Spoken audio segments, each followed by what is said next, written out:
বলো, কেন ডেকেছো? এই, তুমি আমার কেবিনে আসতে অনুমতি নিয়ে আসলে না কেন? মজা করা বাদ দিয়ে বলো, কেন ডেকেছো? হাতে অনেক কাজ আছে। এই ফাইলটা একটু ঠিক করে দাও। আচ্ছা, তুমি কি এখনো ছোট? খালি মোবাইলে এত কার্টুন দেখো কেন? ফাইলটা তুমি করতে পারো। আগে তো ঠিক মতো কাজ করতে, এখন করো না কেন? আমার কাজ করতে ভালো লাগে না, শুধু কার্টুন দেখতে ভালো লাগে। আগে করেছি, তখন তো বিয়ে হয়নি, এখন বিয়ে হয়েছে, তাই আমার কাজ সব তুমি করবে। তাহলে অফিসে আসো কেন? বাসায় বসে বসে কার্টুন দেখতে পারো না? আমি বাসায় বসে কার্টুন দেখবো, আর তুমি অফিসে বসে মেয়েদের সাথে আড্ডা দেবে, সেটা কি আমি জানি না? এসব তোমার ভুল ধারণা। আমি কখনো মেয়েদের সাথে আড্ডা দেই না। কাজ করে শেষ করতে পারি না, মেয়েদের সাথে আবার আড্ডা দিব? তোমাদের মতো ছেলেদের আমার ভালো করে চেনা আছে। এখন কথা না বলে আমার ফাইলটা ঠিক করে দাও। ঠিক আছে, দিচ্ছি। একটু রাগ নিয়ে কথাটা বললাম, আর প্রেমা মুচকি মুচকি হাসছে। আমি প্রেমার সামনে বসে ফাইলটা ঠিক করতে লাগলাম। 10 মিনিটের মধ্যে কাজ শেষ হয়ে গেল। এই নাও তোমার ফাইল। আমি আমার কেবিনে যাচ্ছি। যাওয়ার আগে আমাকে একটা কিস করে যাও। প্রেমা, এটা অফিস, তোমাকে বাসায় গেলে কিস করব। আমার হাতে অনেক কাজ জমে আছে। আমি তোমার কোনো কথা শুনতে চাই না, তুমি এখন আমাকে কিস করবে। তোমার সাথে পারা যাবে না। কে বলেছে তোমাকে বিয়ে করতে? আমার জীবনটা তুমি তেনা ফেনা করে দিচ্ছ। কি? আমি তোমার জীবনটা টানাফেনা করে দিচ্ছি? লাগবে না তোমার কিস, তুমি গিয়ে তোমার কাজ করো। বাব্বা, আমার জানোটা দেখিয়ে আবার অভিমান করতে পারে। আমি তোমার কে যে আমি তোমার সাথে অভিমান করব? তুমি তো আমার সব। তোমাকে ছাড়া এই রাসেল পুরো অসহায়। চেয়ার থেকে উঠে গিয়ে প্রেমাকে পিছন থেকে জড়িয়ে ধরে কথাটা বললাম। তখন প্রেমা বলল, যদি তাই হতাম তাহলে আমার সব আবদার পূরণ করতে। আমি বুঝেছি তুমি এখন আমাকে আগের মতো ভালোবাসো না। আমি তোমাকে অনেক ভালোবাসি, আর ভালোবাসি বলেই তো তোমার সব আবদার পূরণ করি। তাহলে এখন আমাকে কিস করো। দাঁড়াও, দরজাটা বন্ধ করে দিয়ে আসি। বলে কেবিনের দরজা বন্ধ করে প্রেমাকে জড়িয়ে ধরে তার ঠোঁটের সাথে আমার ঠোঁট লাগিয়ে দিলাম। 5 মিনিট কিস করার পর ছেড়ে দিলাম। তখন আমি বললাম, এবার খুশি হয়েছো? খুশি মানে অনেক খুশি হয়েছি। ঠিক আছে, তুমি বসে বসে কার্টুন দেখো, আমি হাতের কাজগুলো শেষ করে আসি। উম, ঠিক আছে, যাও। আমি আর কোনো কথা না বলে নিজের কেবিনে চলে আসলাম।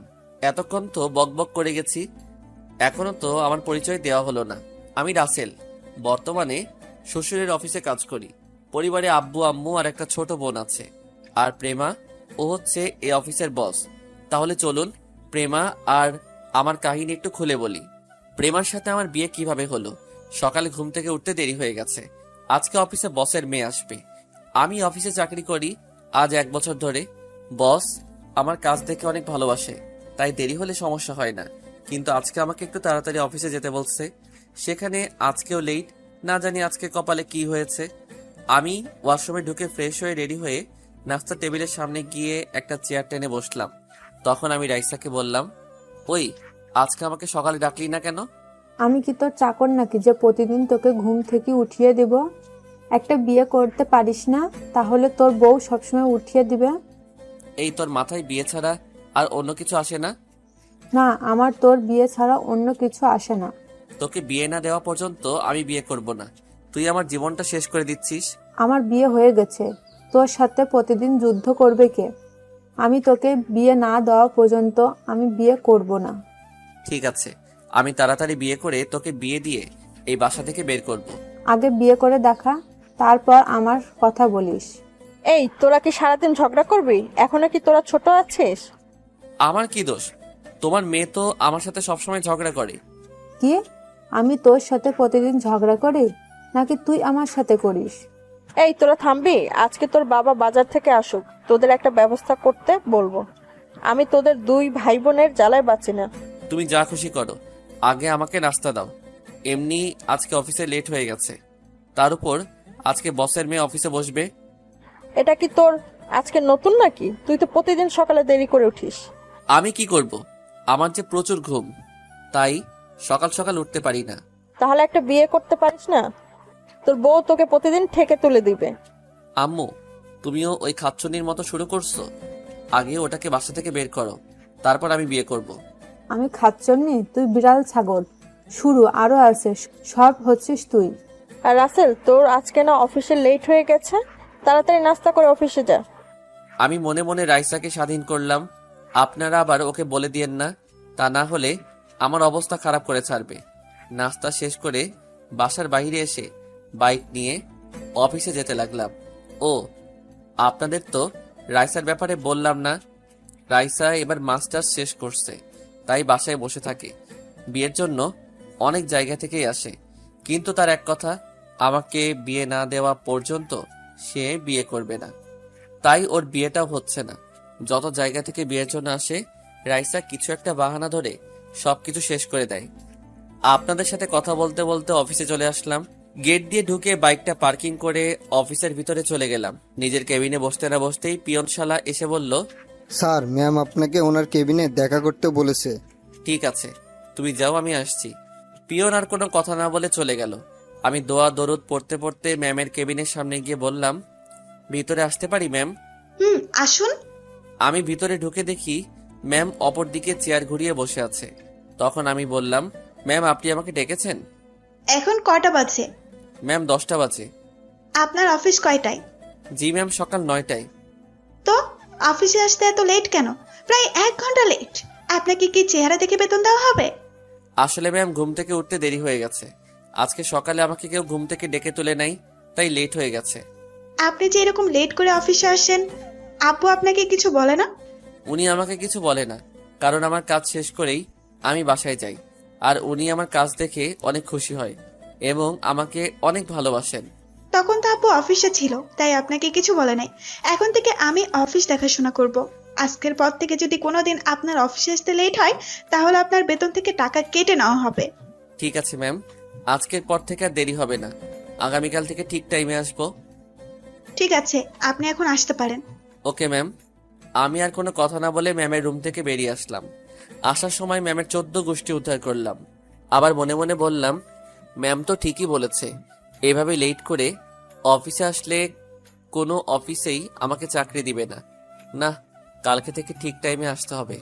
আর কিছু না ভেবে নিজের কাজগুলো করতে লাগলাম। হঠাৎ রাফি আসলো আমার কেবিনে। রাফি হচ্ছে আমার কলেজ ফ্রেন্ড, দুজনে এই অফিসে চাকরি করি। তখন রাফি বলল, কিরে, ম্যামের কেবিনে এতক্ষণ কি করছিস? কি আর করব, ম্যাম আমাকে কিছুক্ষণ হেদায়েত করলো। ঠিকই করেছেন, তুই ঠিক টাইমে অফিসে আসিস না কেন? আগে তো ম্যামের আব্বু ছিল, এখন তার মেয়ে অফিস দেখাশোনা করবে, আগের মতো দেরি করে আসা যাবে না। ঠিক বলেছিস।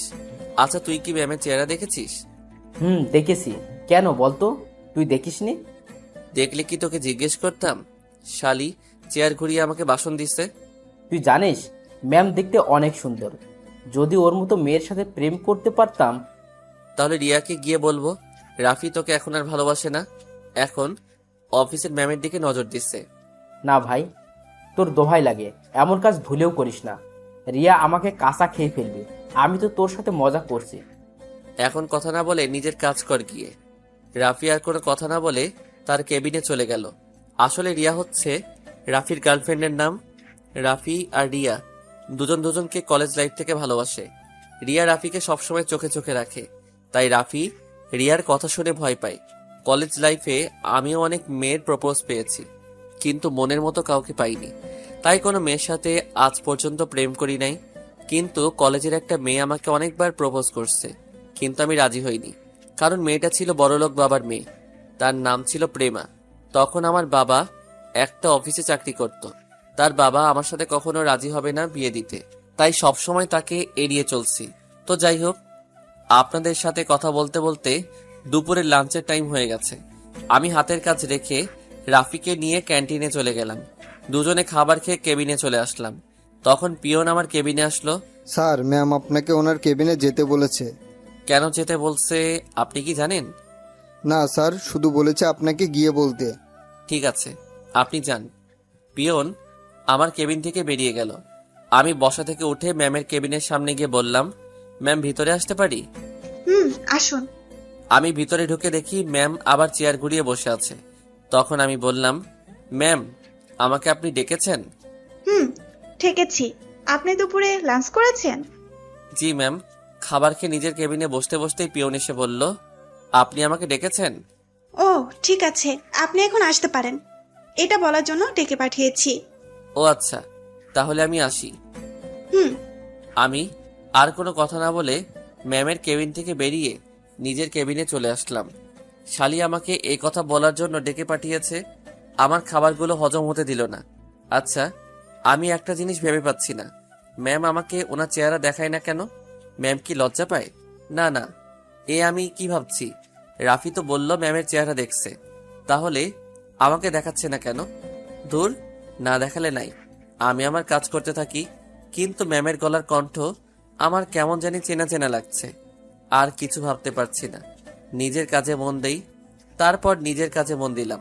বিকেলে অফিস ছুটি হওয়ার পর বাহিরে চলে আসলাম। রাফিকে বিদায় দিয়ে বাইক নিয়ে সোজা বাসায় যেতে লাগলাম। হঠাৎ রাস্তায় এক বন্ধুর সাথে দেখা হয়, তার সাথে কিছুক্ষণ কথা বলে বাসায় চলে আসি। কলিং বেল চাপ দেওয়ার পর রাইসা এসে দরজা খুলে দিল। কিরে, তোর অফিস থেকে আসতে দেরি হলো কেন? আর বলিস না, আসার সময় রাস্তার পাশে দেখি হালিম বিক্রি করে, দেখে লোভ সামলাতে পারলাম না, তাই বসে 2 ভাটি খেয়ে আসলাম।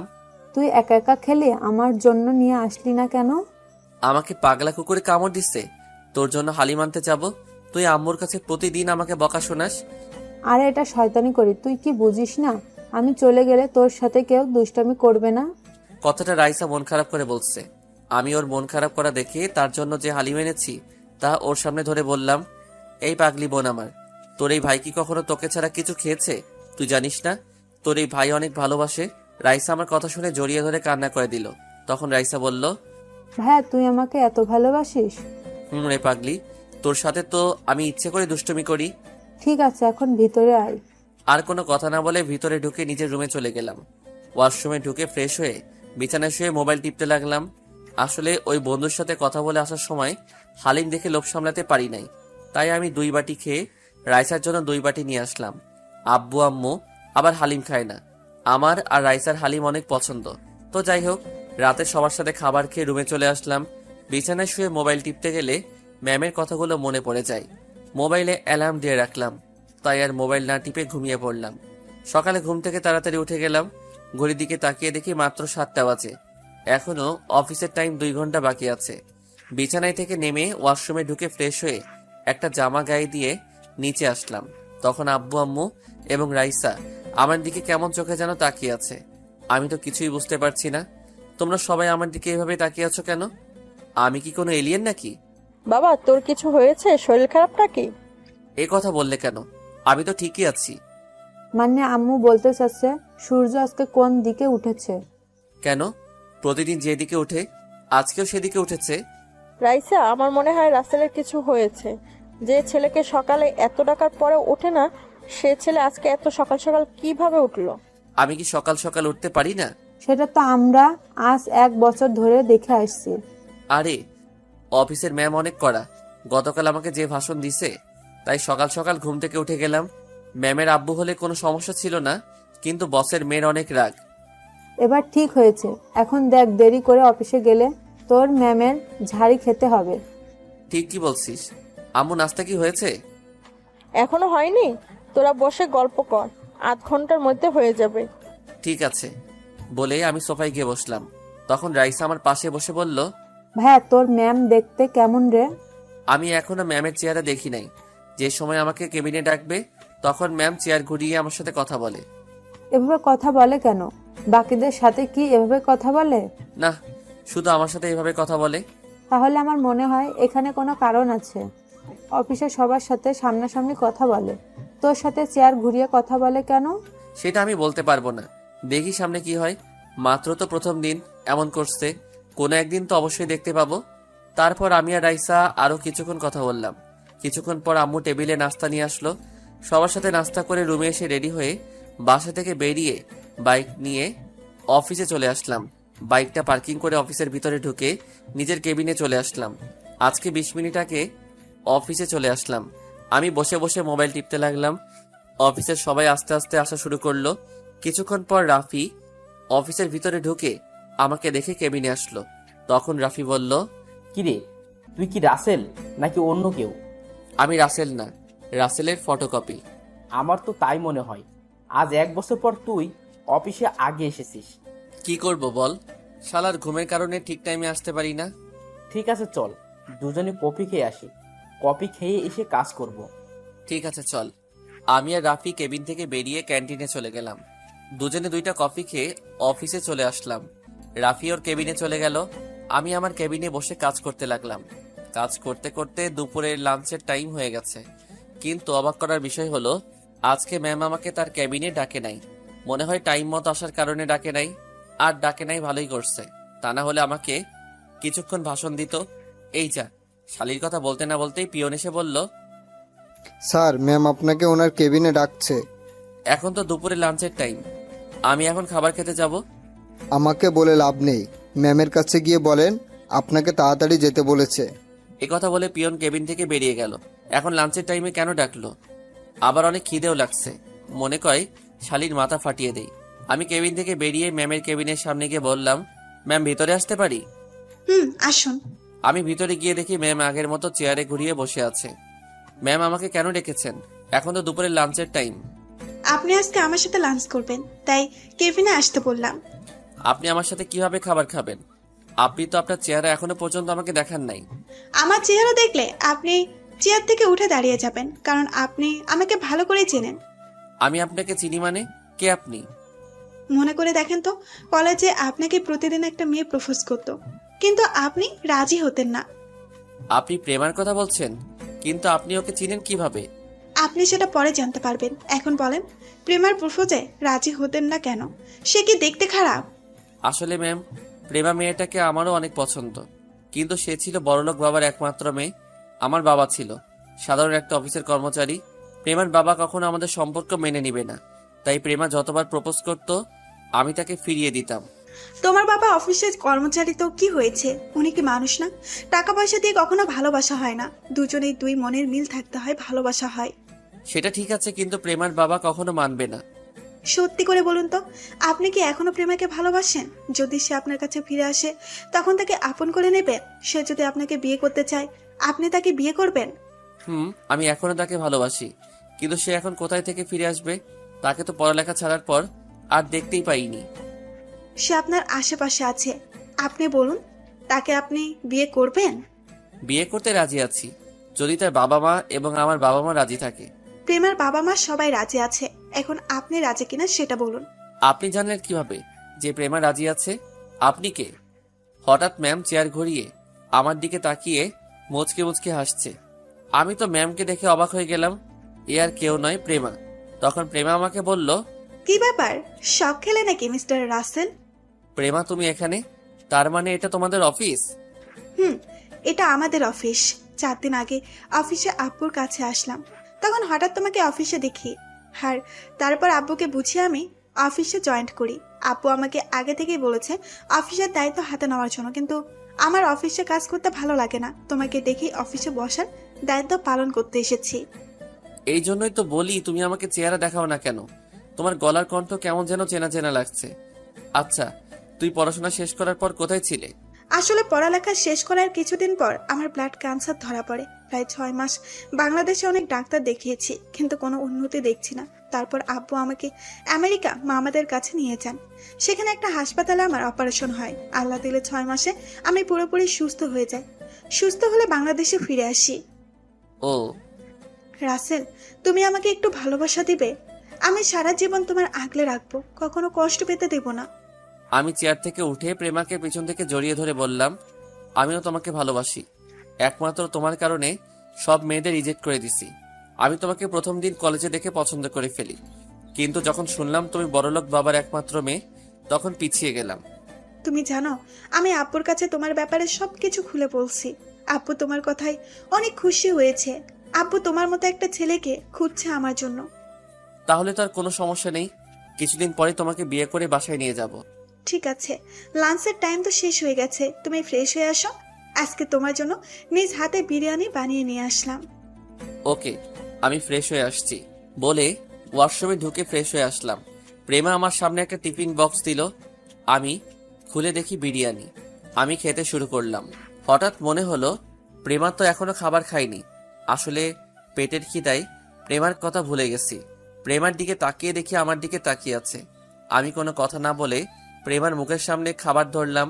প্রেমা কোনো কথা না বলে খেতে লাগলো। ও তার মানে আমার হাতে খাওয়ার জন্য এতক্ষণ মহারানী বসেছিল।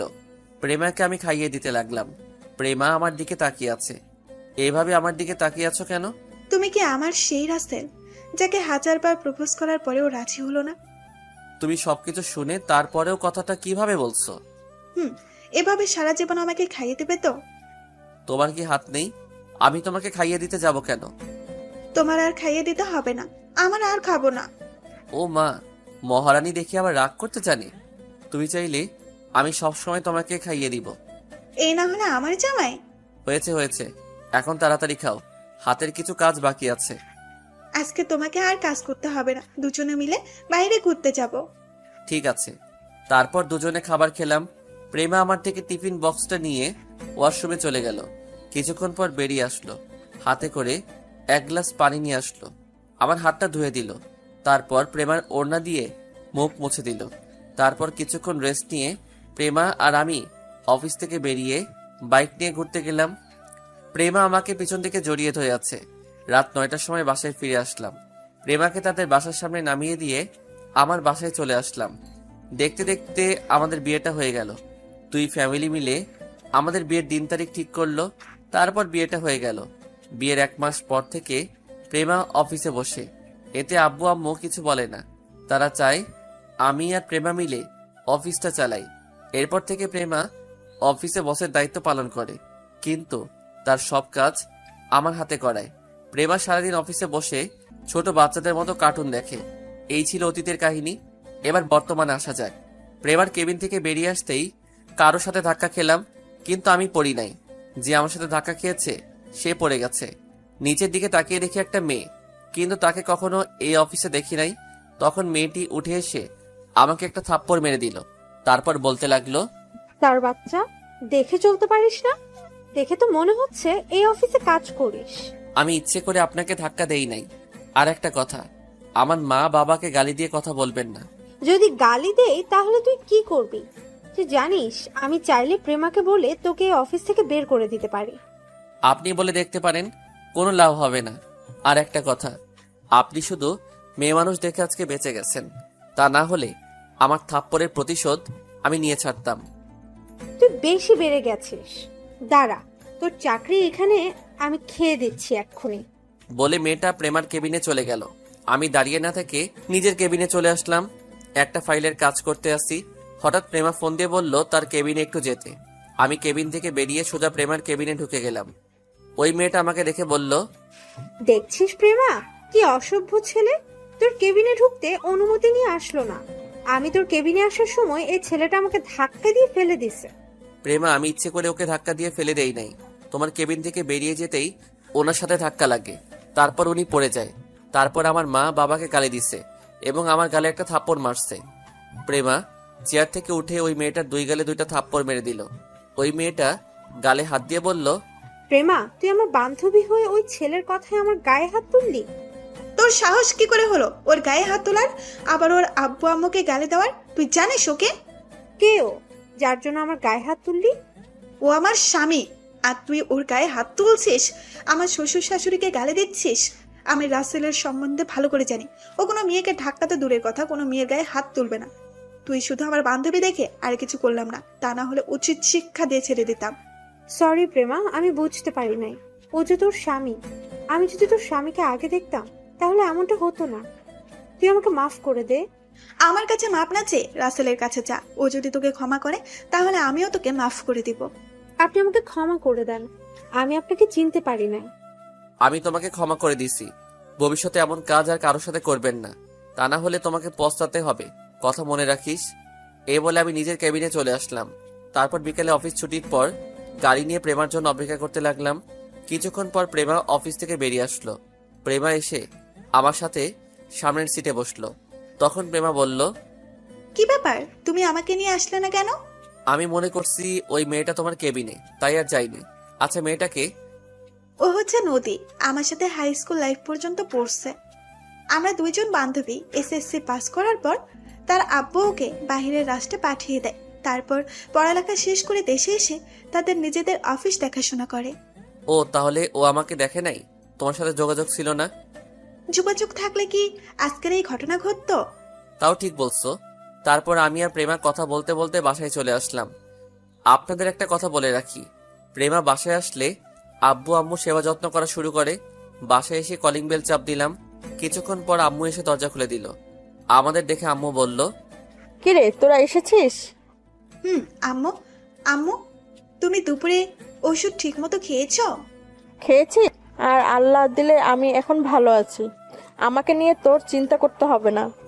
ঠিক আছে, এখন বলো আপু কোথায়? তোর আব্বু রুমে বসে কফি খাচ্ছে আর পেপার পড়ছে।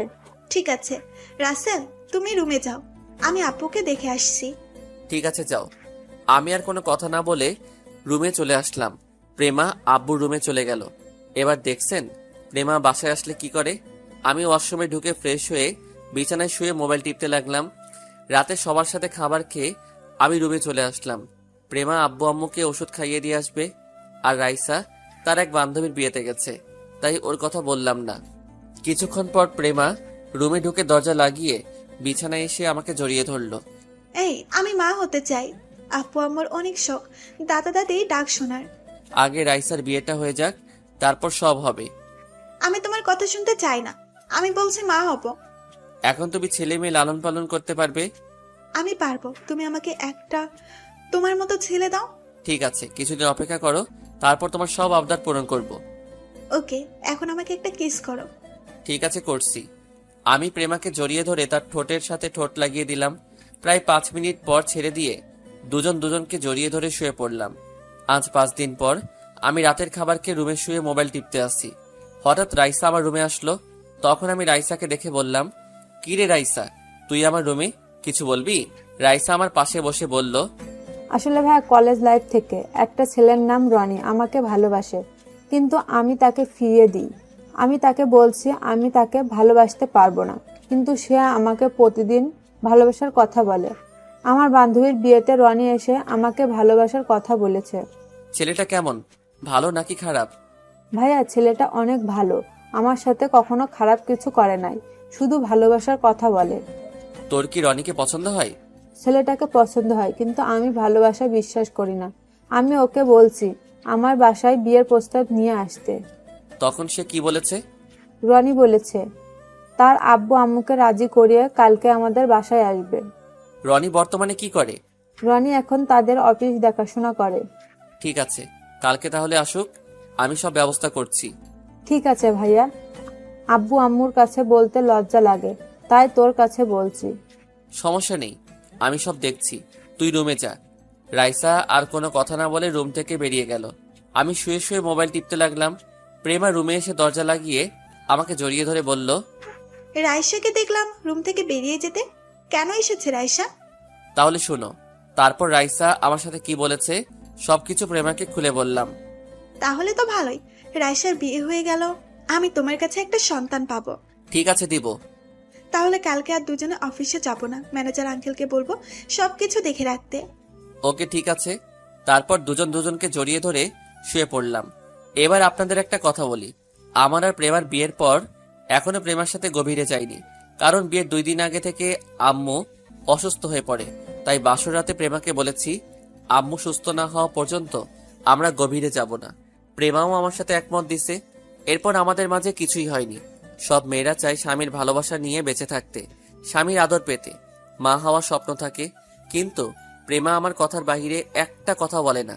সে বলছে আমি যেটা বলবো সে তাই করবে। প্রেমার মতো মেয়ে বউ হিসেবে পাওয়া অনেক ভাগ্যের ব্যাপার। তো যাই হোক, পরের দিন রনি এবং তার মা বাবা আমাদের বাসায় আসলো। তাদের সাথে কথা বলে বুঝাতে পারলাম তারা অনেক ভালো। রনি ছেলেটা দেখতে অনেক সুন্দর, কথাবার্তা অনেক ভালো। রনির আব্বু আম্মুর রাইসাকে পছন্দ হয়েছে। এখন আমাদের বলছে তাদের বাসা এবং তাদের ব্যাপারে জেনে আসতে। এরপর তারা চলে গেল। পরের দিন আমি আব্বু রনিদের বাসায় গেলাম। তাদের বাসায় যাওয়ার আগে কিছু মানুষ থেকে তাদের বিষয় জিজ্ঞেস করলাম। সবাই তাদের ব্যাপারে ভালো বলছে। রনিদের বাসায় গিয়ে সবকিছু দেখলাম। আল্লাহ দিলে সবকিছু ঠিক আছে। রনির আব্বু আম্মুকে বলছি আমাদের বাড়িতে গিয়ে বিয়ের দিন তারিখ ঠিক করে আসতে। আজকে রাইসার গায়ে হলুদ, অফিসের সবাইকে দাওয়াত দেওয়া হয়েছে। রাফিকে বলছি রিয়াকে নিয়ে আসতে। বিয়ের সবকিছু আমার নিজের মতো করে সাজিয়েছি, কোনো কিছুর কমতি রাখি নাই। আমি কাজের লোকগুলোকে সবকিছু ঠিকঠাক ভাবে দেখিয়ে দিচ্ছি। হঠাৎ নদী আমার সামনে এসে বলল, কেমন আছেন? আমি ভালো আছি। আপনি কেমন আছেন? আমিও ভালো আছি। আপনি কি আমার উপর এখনো রেগে আছেন? আরে না, আমি ওই দিনই সবকিছু ভুলে গেছি। তা কোন সময় আসলেন? কিছুক্ষণ আগে আসলাম। আমি আসতে চাইনি, কিন্তু প্রেমার জোরাজুরিতে আসতে হলো। ঠিক আছে, আপনি প্রেমার কাছে যান। আমি এদিকে কাজের লোকগুলোকে ঠিকঠাক মতো দেখিয়ে দিচ্ছি। আচ্ছা, ঠিক আছে। নদী আর কোনো কথা না বলে প্রেমার কাছে চলে গেল। আমি এদিকে সবকিছু কাজের লোকগুলোকে দেখিয়ে দিতে লাগলাম। রাতে সবাই রাইসাকে হলুদ লাগাতে লাগলো। এক এক করে সবাই হলুদ লাগাতে আছে। হঠাৎ প্রেমা আমার সামনে আসলো। আজকে প্রেমা একটা হলুদ রঙের শাড়ি পরছে। তাকে দেখতে অনেক সুন্দর লাগছে। প্রেমা আমার সামনে এসে বলল, কি ব্যাপার, তুমি এখানে দাঁড়িয়ে আছো কেন? চলো দুজনে একসাথে রাইসাকে হলুদ লাগাবো। দেখো না, সব স্বামী স্ত্রী একসাথে মিলে হলুদ লাগাচ্ছে। ঠিক আছে চলো। আমি আর প্রেমা রাইসার দুই পাশে বসলাম। প্রথমে আমি রাইসার মুখে হলুদ লাগালাম, এরপর প্রেমা লাগালো। হঠাৎ প্রেমা আমার মুখেও লাগিয়ে দিল। এটা দেখে সব মেহমান হাসতে লাগলো। আবার অনেকে দাঁড়িয়ে দাঁড়িয়ে বলছে, এদের দুজন দুজনকে জামাই বউয়ে অনেক মানিয়েছে। আমি কিছুক্ষণ প্রেমার সাথে দুষ্টুমি করে বাসার ছাদে চলে আসলাম। প্রেমা আর নদী মিলে রাইসার হাতে মেহেদি লাগাচ্ছে। হঠাৎ দেখি রাফি আর রিয়া ছাদের উপরে আসলো। তখন রাফি বলল, কিরে, ছাদের উপরে দাঁড়িয়ে কি করছিস? না, এমনি ভালো লাগছে না। কেন, হঠাৎ তোর আবার কি হলো? আরে তুমি বোঝো না, আজকে রাতটার পর তো তার বোনটা স্বামীর বাসায় চলে যাবে, তাই ভালো লাগছে না। ও, এ কথা। এখনো তো কিছুই করার নেই। মেয়ে হয়ে যখন জন্মগ্রহণ করেছে, বিয়ের পর তো স্বামীর বাড়িতে যেতে হবে। আমার বোনটা অনেক আদরের। আমি ওর সাথে সবসময় দুষ্টামি করতাম। আমার সাথে রাগ করলে আমি তার রাগ ভেঙে দিতাম। আমি আমার বোনটাকে অনেক ভালোবাসি। আমি এ কথা বলে কান্না করে দিলাম। রাফি আমাকে জড়িয়ে ধরে বলল, আরে পাগল, কান্না করছিস কেন? তুই যদি ভেঙে পড়িস তাহলে রাইসা অনেক কষ্ট পাবে। তার সামনে সবসময় হাসি খুশি থাকবি, তাকে তুই কিছু বুঝতে দিবি না। আচ্ছা ঠিক আছে। রাফি আর রিয়া আরো কিছুক্ষণ কথা বলে নিচে চলে গেল। আমি ছাদের উপরে দাঁড়িয়ে আকাশের দিকে তাকিয়ে আছি। হঠাৎ কেউ একজন পিছন থেকে ঘাড়ে হাত দিল। আমি তাকিয়ে দেখি প্রেমা। কি ব্যাপার প্রেমা, তুমি এখানে কেন? ওদিকের কাজ কি শেষ? মেহেদি লাগানো শেষ, এখন সবাই বসে নাচ গান উপভোগ করতে আসছে। আমি তোমাকে না দেখে ছাদে আসলাম। তুমি এখানে একা একা কি করো? এমনি ভালো লাগছে না, তাই ছাদে দাঁড়িয়ে আছি। আমি মনের কথা বুঝতে পারছি, মন খারাপ করো না। সব মেয়েকে বিয়ের পর স্বামীর বাড়িতে যেতে হবে, এটা দুনিয়ার নিয়ম। প্রেমা আমাকে একটু জড়িয়ে ধরে থাকবে কিছুক্ষণ? এটা আবার বলতে হবে নাকি? এই বলে প্রেমা আমাকে শক্ত করে জড়িয়ে ধরলো। আমিও প্রেমাকে শক্ত করে জড়িয়ে ধরলাম। দুজনে কিছুক্ষণ এভাবে থেকে নিচে চলে আসলাম। প্রেমা আমাকে খাবার খেয়ে আসতে বলছে। আমি খাবো না বলে রুমে চলে আসলাম। প্রেমা কোনো কথা না বলে নিচে চলে গেল। আমি রুমে এসে ফ্রেশ হয়ে বিছানায় শুয়ে পড়লাম। কিছুক্ষণ পর প্রেমা রুমে আসলো, হাতে এক প্লেট খাবার নিয়ে এসেছে। প্রেমা প্লেটটা বিছানায় রেখে পানি নিয়ে আসলো। আমার পাশে বসে বলল, উঠে বসো, খাবার খেয়ে নাও। প্রেমা, আমি খাবার খাবো না, তুমি খেয়ে নাও। সারাদিন কাজে বিজি ছিলাম, খাওয়া দাওয়া ঠিক মতো করো নাই। এখন উঠো বলছি, আমি নিজের হাতে খাইয়ে দিচ্ছি। প্রেমার জোড়াজড়িতে উঠে বসলাম। প্রেমা আমাকে নিজের হাতে খাইয়ে দিতে লাগলো। প্রেমার চেহারা দেখে বোঝা যাচ্ছে প্রেমাও এখনো খায়নি। আমি পানি দিয়ে হাতটা ধুয়ে প্রেমার হাত থেকে প্লেটটা নিয়ে প্রেমার মুখের সামনে খাবার ধরলাম। প্রেমার সাথে সাথে কান্না করে দিল। রাসেল, আমার জীবনে এত ভালোবাসা সারা জীবন থাকবে? থাকবে। আমি তোমাকে ছেড়ে কখনো যাব না। মরার আগ পর্যন্ত তোমার পাশে থাকবো। আমার কেমন জানি ভয় লাগছে, আমি না তোমাকে হারিয়ে ফেলি। আরে পাগলি, এটা তোমার মনের ভুল। আমি তোমাকে সারা জীবন আমার এই বুকে আগলে রাখবো। এই বলে প্রেমার চোখের পানি মুছে দিয়ে খাবার খাইয়ে দিতে লাগলাম। প্রেমা ছোট বাচ্চাদের মতো খাবার খাচ্ছে। খাবার খাওয়া শেষ হলে প্রেমা প্লেট নিয়ে ওয়াশরুম থেকে পানি নিয়ে এসে আমার হাত ধুয়ে দিল। তারপর শাড়ির আঁচল দিয়ে মুখ মুছে দিল। প্রেমা প্লেটটা নিয়ে রুম থেকে বেরিয়ে গেল। কিছুক্ষণ পর রুমে চলে আসলো। বিছানায় শুয়ে আমাকে জড়িয়ে ধরলো। সবার কি খাওয়া দাওয়া হয়ে গেছে? আমি রাইসাকে তার রুমে নিয়ে আসলাম, আর বাকি কিছু মানুষ বাসায় চলে গেছে, আবার কিছু মানুষ আছে। আব্বু আম্মু আমার কথা কিছু জিজ্ঞেস করে নাই? করেছে, আমি বলেছি সারাদিন কাজ করতে করতে ক্লান্ত হয়ে গেছে, তাই রুমে শুয়ে আছে। ঠিক আছে, এখন আমাকে জড়িয়ে ধরে শুয়ে পড়ো। কালকে সকাল সকাল উঠে কাজ শুরু করে দিতে হবে। ওকে, আসো। তারপর দুজন দুজনকে জড়িয়ে ধরে শুয়ে পড়লাম। পরের দিন সকাল ভোরে ঘুম থেকে উঠে গেলাম। প্রেমা এখনো ঘুমিয়ে আছে। আমি প্রেমার কপালে একটা চুমু দিয়ে বিছানা থেকে নেমে ওয়াশরুমে চলে গেলাম। ওয়াশরুমে ঢুকে উজু করে একটা পাঞ্জাবি গায়ে দিয়ে বাসা থেকে বেরিয়ে মসজিদে চলে গেলাম। নামাজ পড়ে বাহিরে এসে 20 মিনিটের মতো ঘোরাঘুরি করে বাসায় চলে আসলাম। তারপর কাজের লোকগুলোকে সবকিছু দেখিয়ে দিতে লাগলাম। দেখতে দেখতে বর আসার সময় হয়ে গেছে। আমি রুমে এসে ওয়াশরুমে ঢুকে গোসল করে বাহিরে এসে দেখি প্রেমা দাঁড়িয়ে আছে একটা শাড়ি হাতে নিয়ে। তুমি এভাবে শাড়ি হাতে নিয়ে দাঁড়িয়ে আছো কেন? আজকে তুমি আমাকে শাড়িটা পরিয়ে দেবে? তুমি তো শাড়ি পরতে পারো, আমাকে বলছো কেন? আমার হাতে কাজ আছে। কাজ পরে করতে পারবে, আগে আমাকে শাড়িটা পরিয়ে দাও। দুজনে একসাথে রুম থেকে বেরে নিচে যাব। কি আর করার, বউয়ের কথা না রেখে পারি। আমি প্রেমার হাত থেকে শাড়িটা নিয়ে তাকে পরিয়ে দিতে লাগলাম। সমস্যা হয়েছে কুচি লাগিয়ে দিতে। আমি কুচিটা প্রেমার হাতে দিয়ে বললাম লাগিয়ে নিতে, কিন্তু খাচ্চুন্নি বলে আমাকে লাগিয়ে দিতে। আমি প্রেমার নাভির উপর দিয়ে কুচিটা পরিয়ে দিলাম। প্রেমা আমার মাথা শক্ত করে ধরলো। আমি প্রেমার পেটে একটা কিস করলাম। প্রেমার সাথে সাথে কেঁপে উঠল। আমি দাঁড়িয়ে প্রেমার ঠোঁটের সাথে ঠোঁট লাগিয়ে দিলাম।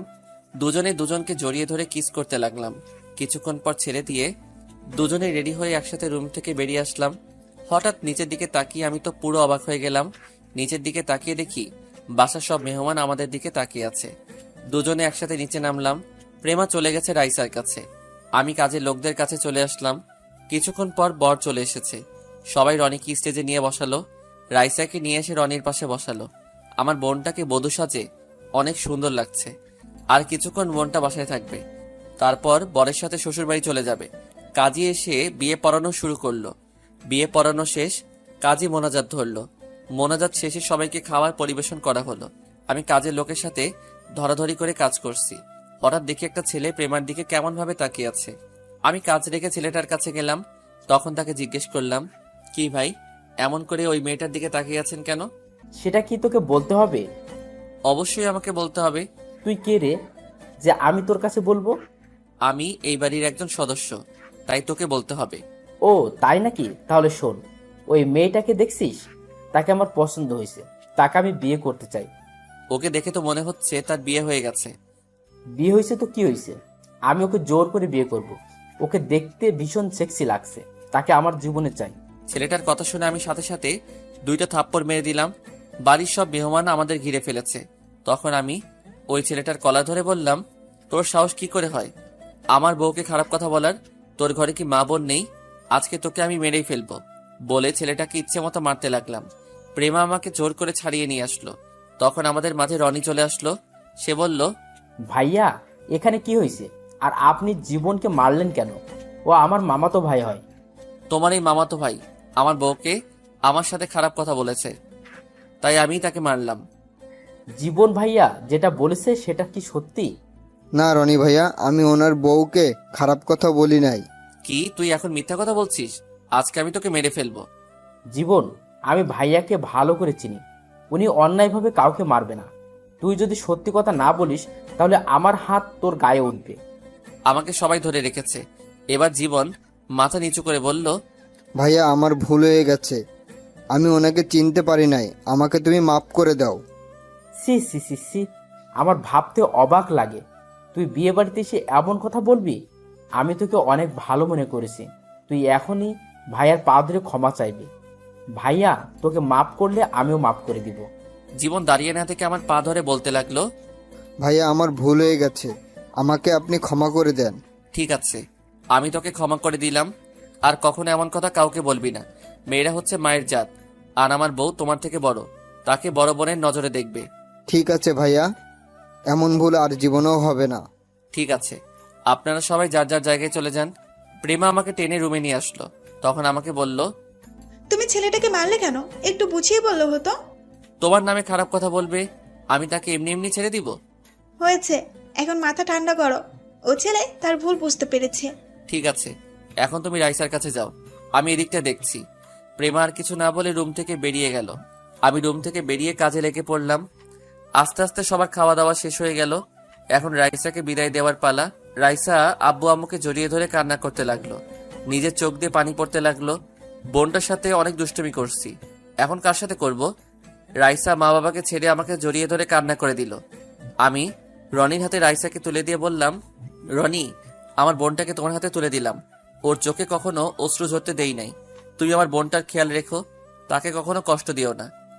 আপনি কোনো চিন্তা করবেন না ভাইয়া, আমি রাইসাকে কখনো কষ্ট পেতে দিব না। আরো কিছু কথা বলে রাইসাকে গাড়িতে উঠিয়ে দিলাম। বোনটাকে তুলে দিতে অনেক কষ্ট হচ্ছে। আস্তে আস্তে সবাইকে বিদায় দিয়ে দিলাম। আমি রুমের ভিতরে ঢুকে শুয়ে শুয়ে রাইসার জন্য কান্না করতে লাগলাম। কিছুক্ষণ পর প্রেমা রুমে আসলো, আমার পাশে বসে বলল, হেই, তুমি কান্না করছো কেন? রাইসার জন্য অনেক খারাপ লাগছে। কান্না করো না, এখন শুধু ওর জন্য দোয়া করো, আল্লাহ যেন ওর সংসার জীবনে সুখী রাখে।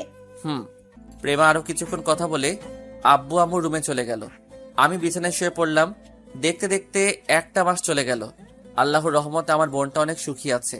আর এর ভিতরে প্রেমাকে স্বামীর অধিকার দিয়েছি। সুন্দরভাবে চলছে আমাদের সংসার। এখন নদীর সাথে ভালো বন্ধুত্ব হয়ে গেছে। প্রেমা এখন আর অফিসে বসে কার্টুন দেখে না, আগের মতো অফিসের কাজে মন দিচ্ছে। দুজনে মিলে অফিসটা সুন্দরভাবে চালিয়ে যাচ্ছি। নিজের কেবিনে বসে কাজ করতে আসি। হঠাৎ প্রেমা ফোন দিয়ে বলল তার কেবিনে যেতে। আমি আমার কেবিন থেকে বেরিয়ে প্রেমার কেবিনে গেলাম। একটা চেয়ারে বসে বললাম, বলো, কেন ডেকেছ? তুমি তো জানো আমাদের একটা ডিল হতে যাচ্ছে ফারহান কোম্পানির সাথে। এখন ওটার কাজ কতটুকু আগানো, এই ডিলটা পেয়ে আমাদের কোম্পানি আরো উপরে উঠে যাবে। মোটামুটি কাজ প্রায় শেষের দিকে। তুমি দেখো, এই ডিলটা আমরা পাবোই। তাই যেন হয়। চলো দুজনে খাবার খেয়ে নিই, দুপুরে লাঞ্চের টাইম তো হয়ে গেছে। ঠিক আছে, আমি ফ্রেশ হয়ে আসছি বলে আমি ওয়াশরুমে ঢুকে ফ্রেশ হয়ে আসলাম। প্রেমা একটা প্লেটে খাবার দিল। আমি প্লেটটা হাতে নিয়ে প্রেমাকে খাইয়ে দিচ্ছি। এটা আজকে নতুন না, এখন প্রতিদিন আমি প্রেমাকে নিজের হাতে খাইয়ে দেই। খাওয়া দাওয়া শেষ করে প্রেমার সাথে কিছুক্ষণ কথা বলে নিজের কেবিনে চলে আসলাম। দেখতে দেখতে সেই দিনটা চলে এসেছে। আমি আর প্রেমা সব কাগজপত্র নিয়ে ফারহান কোম্পানিতে গেলাম। অনেক বড় বড় কোম্পানির মালিক এসেছে এই ডিলটার জন্য। সবাই সবার মতো উপস্থাপন করতে লাগলো। আসলে ফারহান হচ্ছে এই কোম্পানির ছেলের নাম। ফারহান ছেলেটা দেখতে অনেক হ্যান্ডসাম, যে কোনো মেয়ে তাকে দেখলে প্রেমে পড়ে যাবে। তো যাই হোক, সবার শেষে আমি দাঁড়িয়ে উপস্থাপন করতে লাগলাম। আমার উপস্থাপনা শেষে ফারহান হাততালি দিয়ে বলল, আমি আমাদের এই ডিলটা প্রেমা অফ কোম্পানিকে দিতে চাই। ওনাদের উপস্থাপনা আমার অনেক ভালো লেগেছে।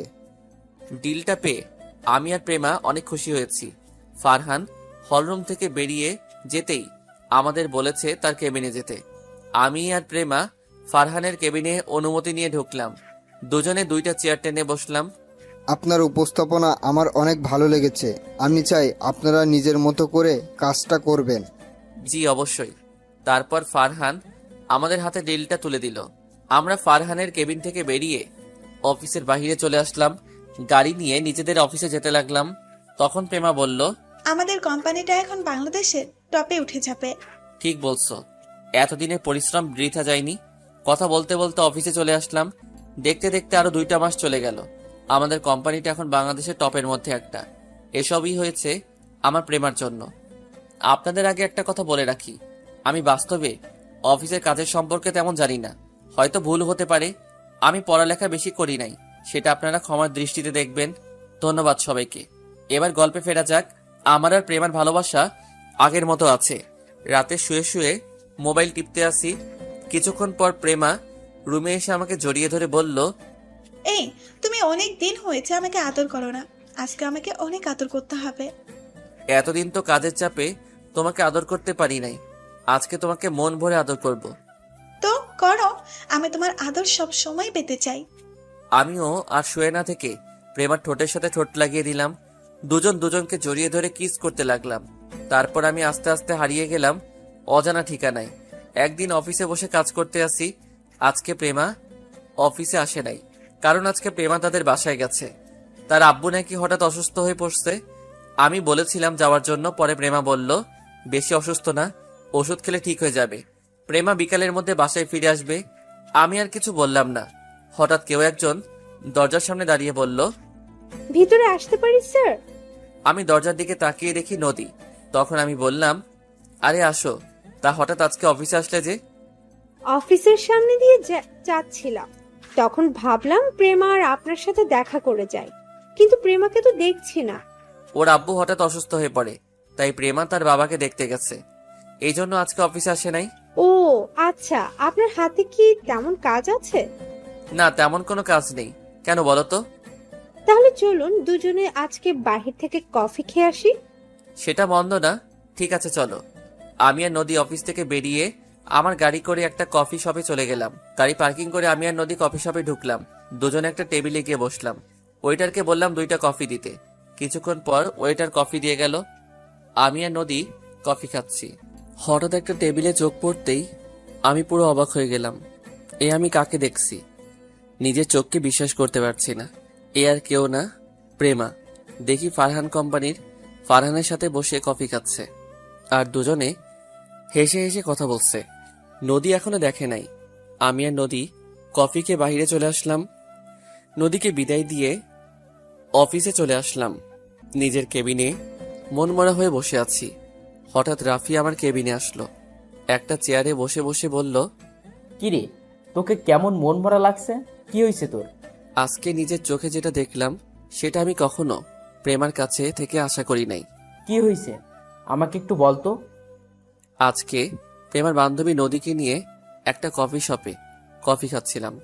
তখন একটা টেবিলে দেখি প্রেমা আর ফারহান দুজনে বসে কফি খাচ্ছে আর হেসে হেসে কথা বলছে।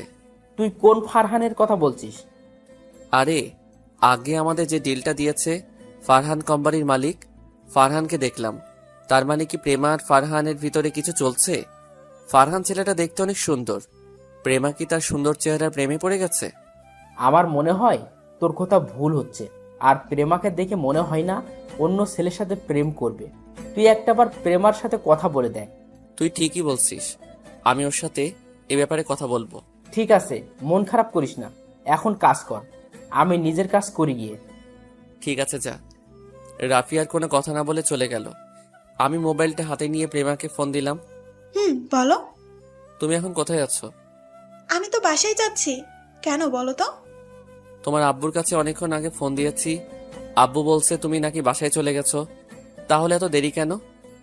আসলে তুমি কিছু মনে করো না, বাসায় যাবার সময় হঠাৎ ফারহানের সাথে রাস্তায় দেখা। ফারহানের চোরাচুরিতে এক কফি খেয়ে আসতে লেট হয়ে গেছে।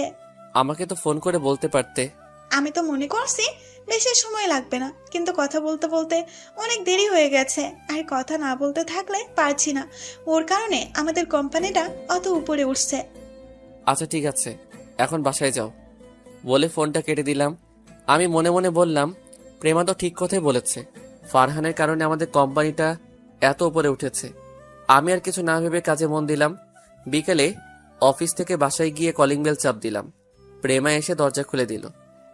তুমি এসেছ? যাও রুমে গিয়ে ফ্রেশ হয়ে নাও। ঠিক আছে। আমি আর কোনো কথা না বলে রুমে চলে আসলাম। ওয়াশরুমে ঢুকে ফ্রেশ হয়ে বিছানায় শুয়ে মোবাইল টিপতে লাগলাম।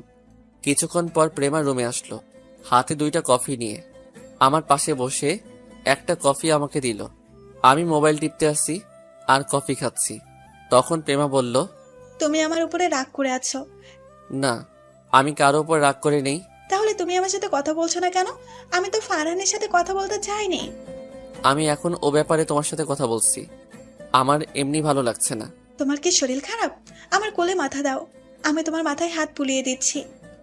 না থাক, লাগবে না, এমনি ঠিক হয়ে যাবে। তোমার না লাগলেও আমার লাগবে।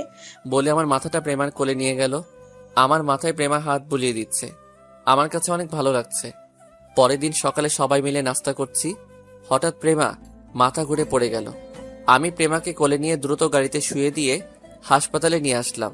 আমার আব্বু আম্মু এসেছে। ডাক্তার প্রেমাকে কেবিনের ভিতরে নিয়ে গেল। শ্বশুর শাশুড়িকে ফোন দিয়ে হাসপাতালে আসতে বললাম। কিছুক্ষণ পর শ্বশুর শাশুড়ি হাসপাতালে চলে আসলো। রাসেল, প্রেমার কি হয়েছে? আব্বু চিন্তা করবেন না, হঠাৎ মাথা ঘুরে পড়ে যায়। আমি ওকে দ্রুত হাসপাতালে নিয়ে আসি। ডাক্তার ভিতরে প্রেমাকে দেখছে, এখনো বাহিরে আসে নাই। কিছুক্ষণ পর একজন ডাক্তার বেরিয়ে আসলো। আমি ডাক্তারের কাছে গিয়ে বললাম, ডাক্তার, আমার প্রেমার কি হয়েছে? তখন ডাক্তার হাসতে হাসতে বলল, আর চিন্তার কোনো কারণ নেই। আপনাদের জন্য একটা খুশি সংবাদ আছে। খুশির সংবাদ মানে? মানে হলো আপনি বাবা হতে চলেছেন। এখনই সবাইকে মিষ্টি খাওয়ান। ডাক্তার, আপনি সত্যি বলছেন আমি বাবা হতে চলেছি? তবে ওকে ভারী কাজ করতে দিবেন না, এতে আপনার সন্তানের ক্ষতি হতে পারে। ঠিক আছে ডাক্তার, আমরা কি প্রেমার সাথে দেখা করতে পারি? অবশ্যই, আর আপনারা এখনই তাকে বাসায় নিয়ে যেতে পারেন। ধন্যবাদ ডাক্তার। ডাক্তার আর কোনো কথা না বলে চলে গেল। আমরা সবাই প্রেমার কেবিনে ঢুকলাম। সবাই অনেক খুশি। আব্বু আম্মু দাদা দাদি হবে, শ্বশুর শাশুড়ি নানা নানি হবে। আম্মু গিয়ে প্রেমার পাশে বসে বলল, এখন কেমন লাগছে মা? মাথাটা কেমন ঘুরছে। সমস্যা নেই, কিছুক্ষণ পর ঠিক হয়ে যাবে। আরো কিছুক্ষণ কথা বলে প্রেমাকে বাসায় নিয়ে আসলাম। শ্বশুর শাশুড়ি তাদের বাসায় চলে গেল। আমি প্রেমাকে বিছানায় শুইয়ে কিছুক্ষণ রেস্ট নিতে বললাম। 2 দিন পর সবাই বসে রাতের খাবার খাচ্ছি। তখন প্রেমা বলল, আব্বু আম্মু, আমি কালকে থেকে অফিসে বসতে চাই। তুমি তো অসুস্থ, তুমি কিভাবে অফিসে কাজ করবে? আমি এখন সুস্থ আছি, আর হতে এখন অনেক দেরি আছে। তুমি কি পারবে অফিসের কাজ করতে? আমি না পারলে তুমি তো আছোই। ঠিক আছে মা, তুমি যা বলবে তাই হবে।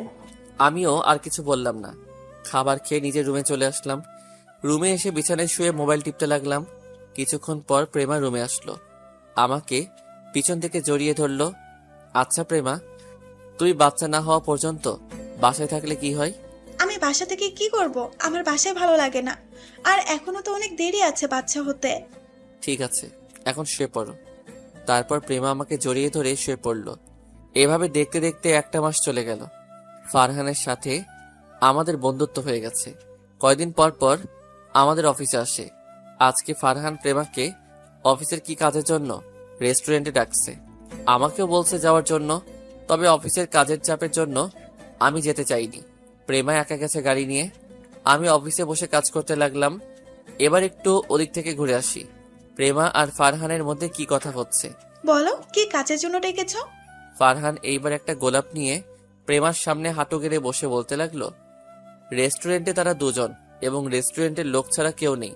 প্রেমা, আমি তোমাকে প্রথম যেদিন আমার অফিসে দেখি সেদিন থেকেই আমার তোমাকে ভালো লাগে। এরপর আস্তে আস্তে তোমাকে ভালোবেসে ফেলি। প্লিজ তুমি আমাকে ফিরিয়ে দিও না। আমি সত্যিই তোমাকে অনেক ভালোবাসি। এটা তুমি কি বলছো? আমি তোমাকে বন্ধু ছাড়া অন্য কিছু কখনো ভাবিনি। আর তুমি জানো আমার স্বামী আছে, আমার পেটে রাসেলের সন্তান। তুমি কি করে এই কথা বলতে পারলে? আমি তোমার কাছে এরকম কথা কখনো আশা করি নাই। আমি জানি তোমার স্বামী আছে, তোমার পেটে রাসেলের সন্তান। তুমি চাইলে রাসেলকে ডিভোর্স দিয়ে দাও। আমি তোমার সন্তানের কোনো ক্ষতি করতে বলবো না। আর ওই রাসেলের কি আছে? আমার সব কিছু আছে। আমি তোমাকে অনেক সুখে রাখবো। তোমাকে আমি অনেক ভালো মনে করছি, কিন্তু তুমি যে এতটা খারাপ তা আমার জানা ছিল না। আমি রাসেলকে নিয়ে অনেক সুখে আছি।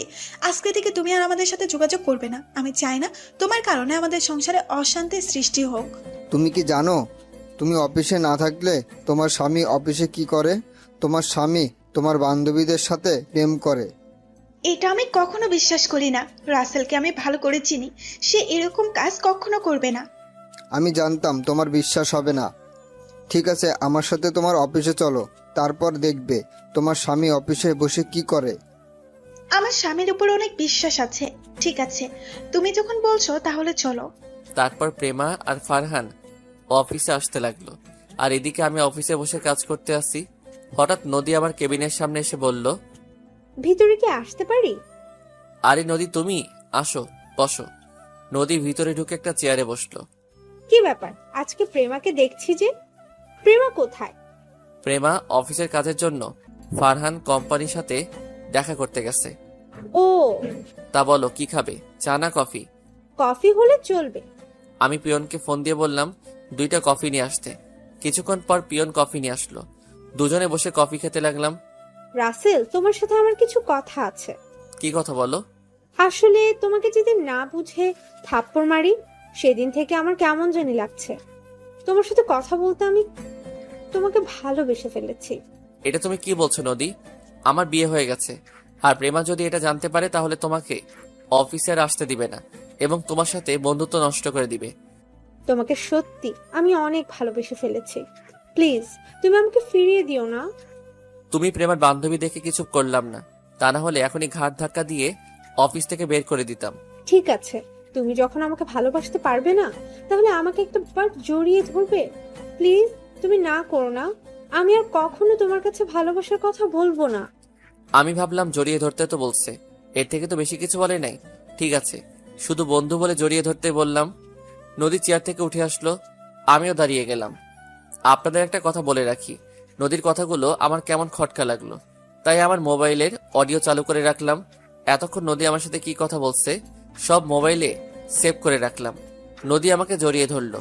হঠাৎ কেউ একজন হাততালি দিয়ে কেবিনের ভিতরে ঢুকলো। আমি নদীকে ছাড়িয়ে দেখি প্রেমা আর ফারহান আমার কেবিনে।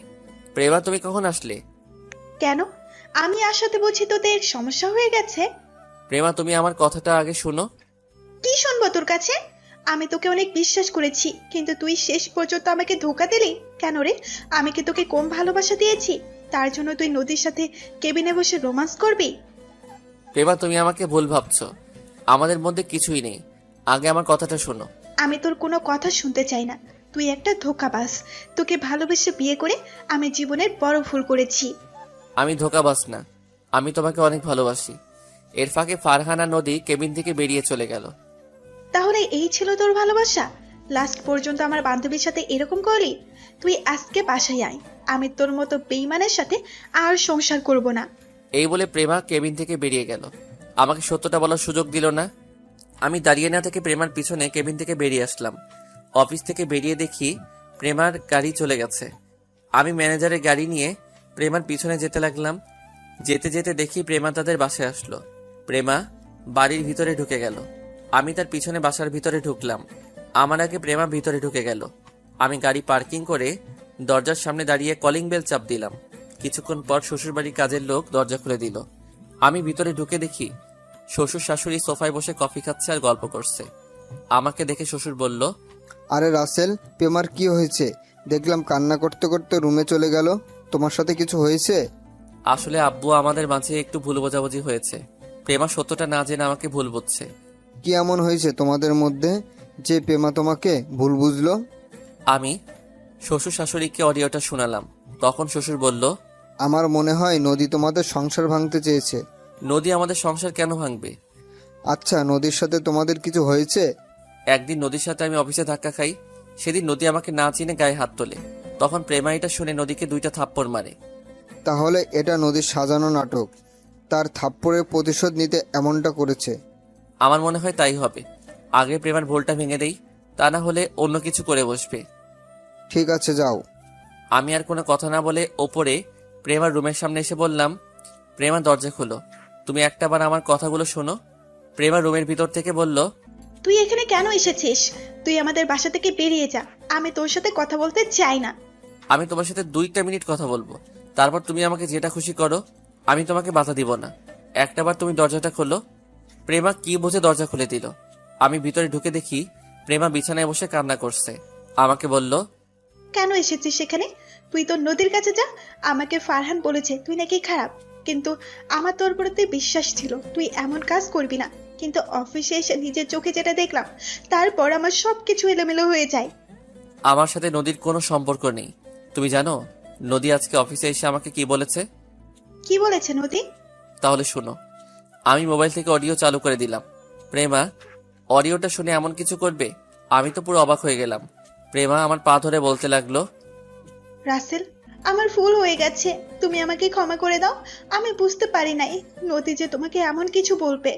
তুমি যদি একটাবার আমার কথাগুলো শুনতে, তাহলে এমন কিছু হতো না। আমি বুঝতে পারি নাই। তুমি যখন নদীকে জড়িয়ে ধরেছো, তখন এটা দেখে আমার পুরো দুনিয়া অন্ধকার হয়ে গেছে। আমি মনে করেছি তুমি আমাকে ধোঁকা দিয়েছো। আচ্ছা, এসব কথা বাদ দাও। তোমার সাথে ফারহান অফিসে আসলো কেন?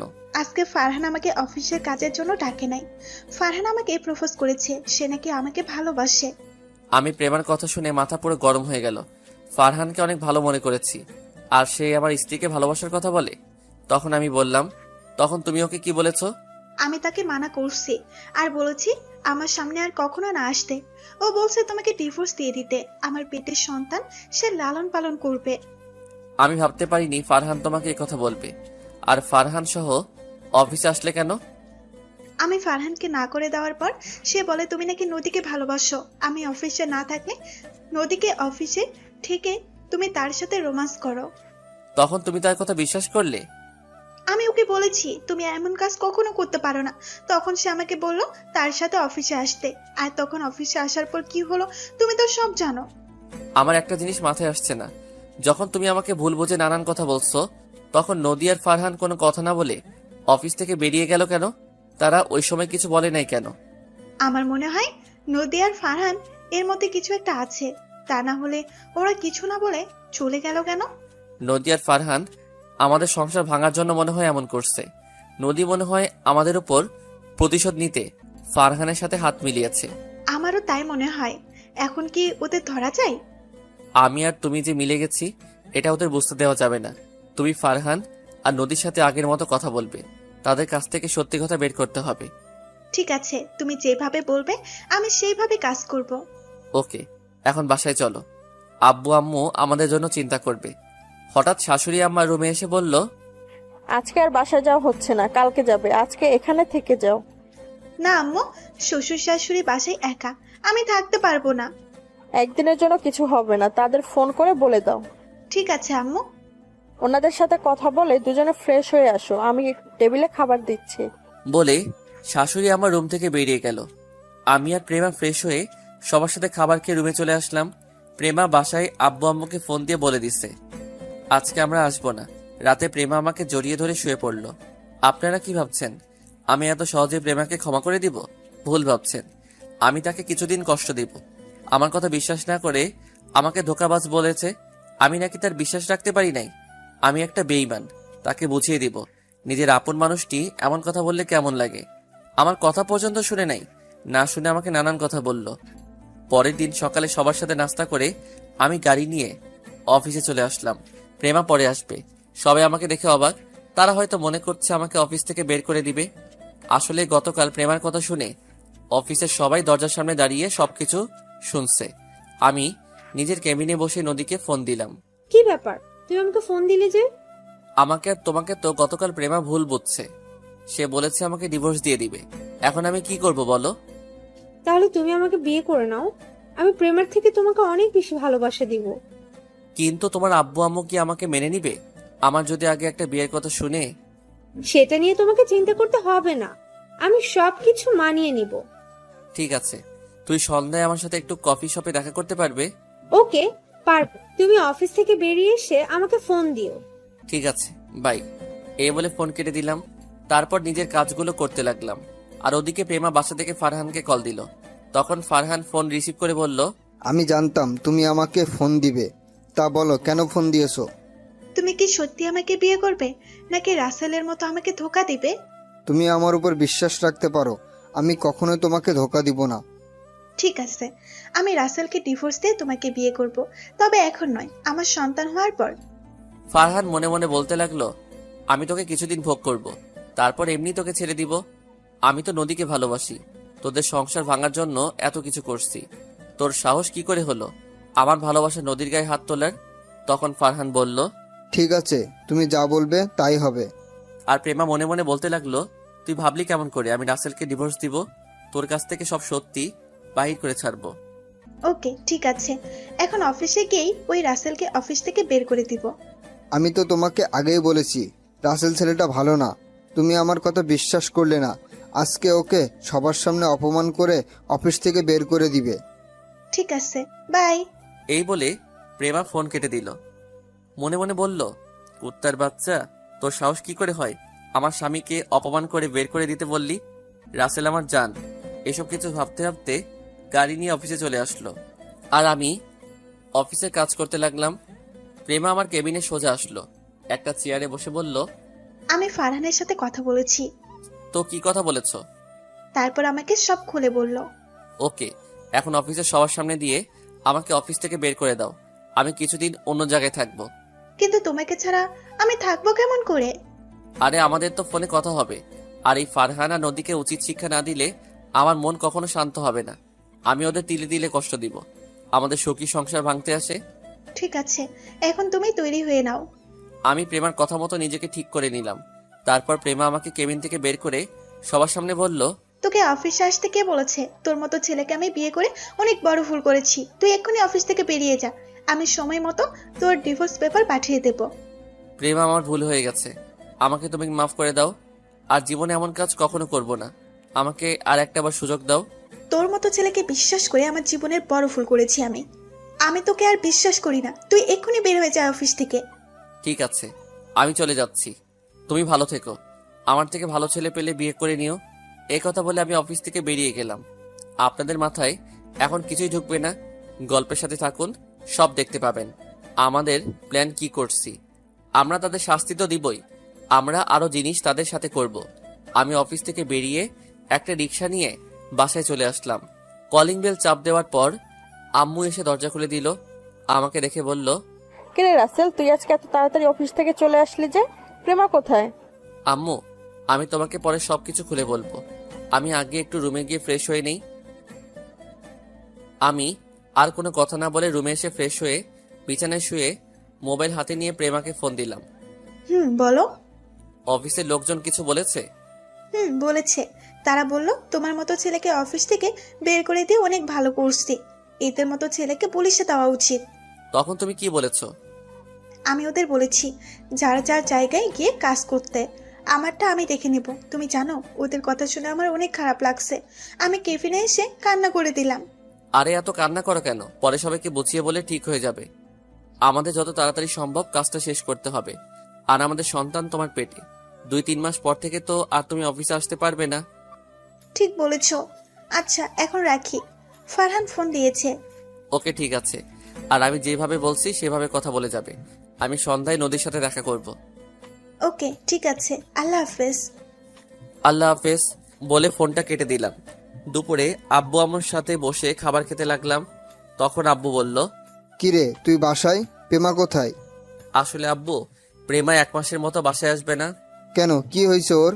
তারপর আব্বু আম্মুকে সবকিছু খুলে বললাম। তবে তুই সবসময় প্রেমাকে চোখে চোখে রাখবি। ওই ছেলে যেন প্রেমার কিছু করতে না পারে। সেটা নিয়ে তোমাদের চিন্তা করতে হবে না। আমি প্রেমার পিছনে সবসময় লোক লাগিয়ে রাখবো। ঠিক আছে, এখন খাবার খেয়ে নেয়। আমি খাবার খেয়ে রুমে চলে আসলাম। সন্ধ্যায় আব্বু আম্মুকে বলে বাসা থেকে বেরিয়ে একটা রিক্সা নিয়ে রেস্টুরেন্টের সামনে চলে আসলাম। এবার আপনাদের একটা কথা বলি। নদীর সাথে বন্ধুত্ব করার পরে নদী আমাকে ভালোবেসে ফেলে। আপনারা হয়তো বলবেন আমি জানতাম কেমন করে। আসলে নদী রাইসার বিয়ের সময় একটা মেয়ের সাথে কথা বলতে শুনেছি। আমি তখন এটা ওটা জায়গায় নিয়ে সাজাতে গেলে তাদের কথাগুলো শুনতে পাই।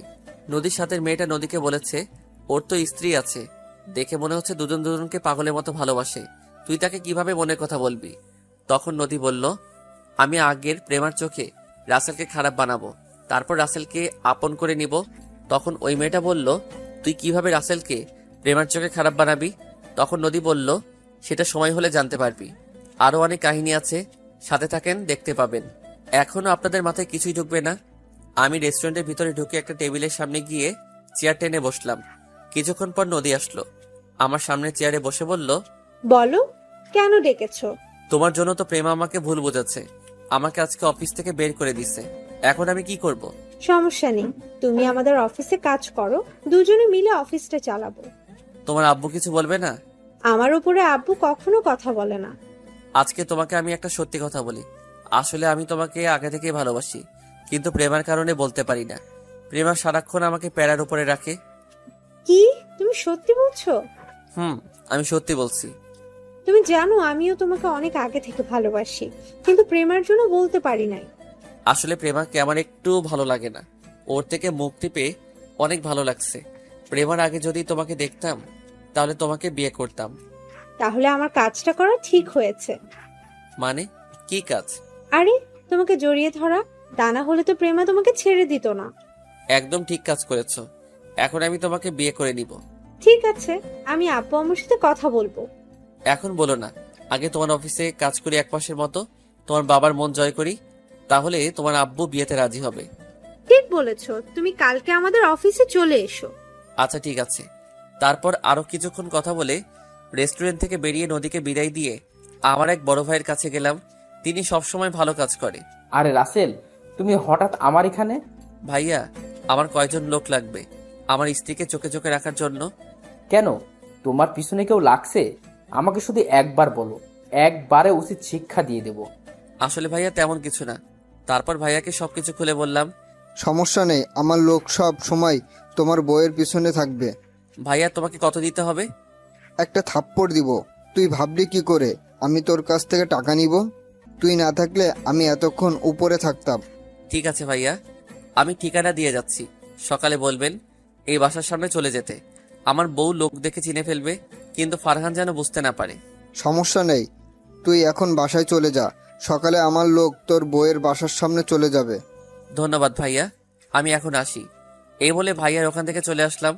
আসলে আমি একদিন অফিস থেকে আসার সময় রাস্তায় দেখি ভাইয়াকে কিছু ছেলে মারতে আসছে। তখন আমি ওখানে ছুটে গেলাম।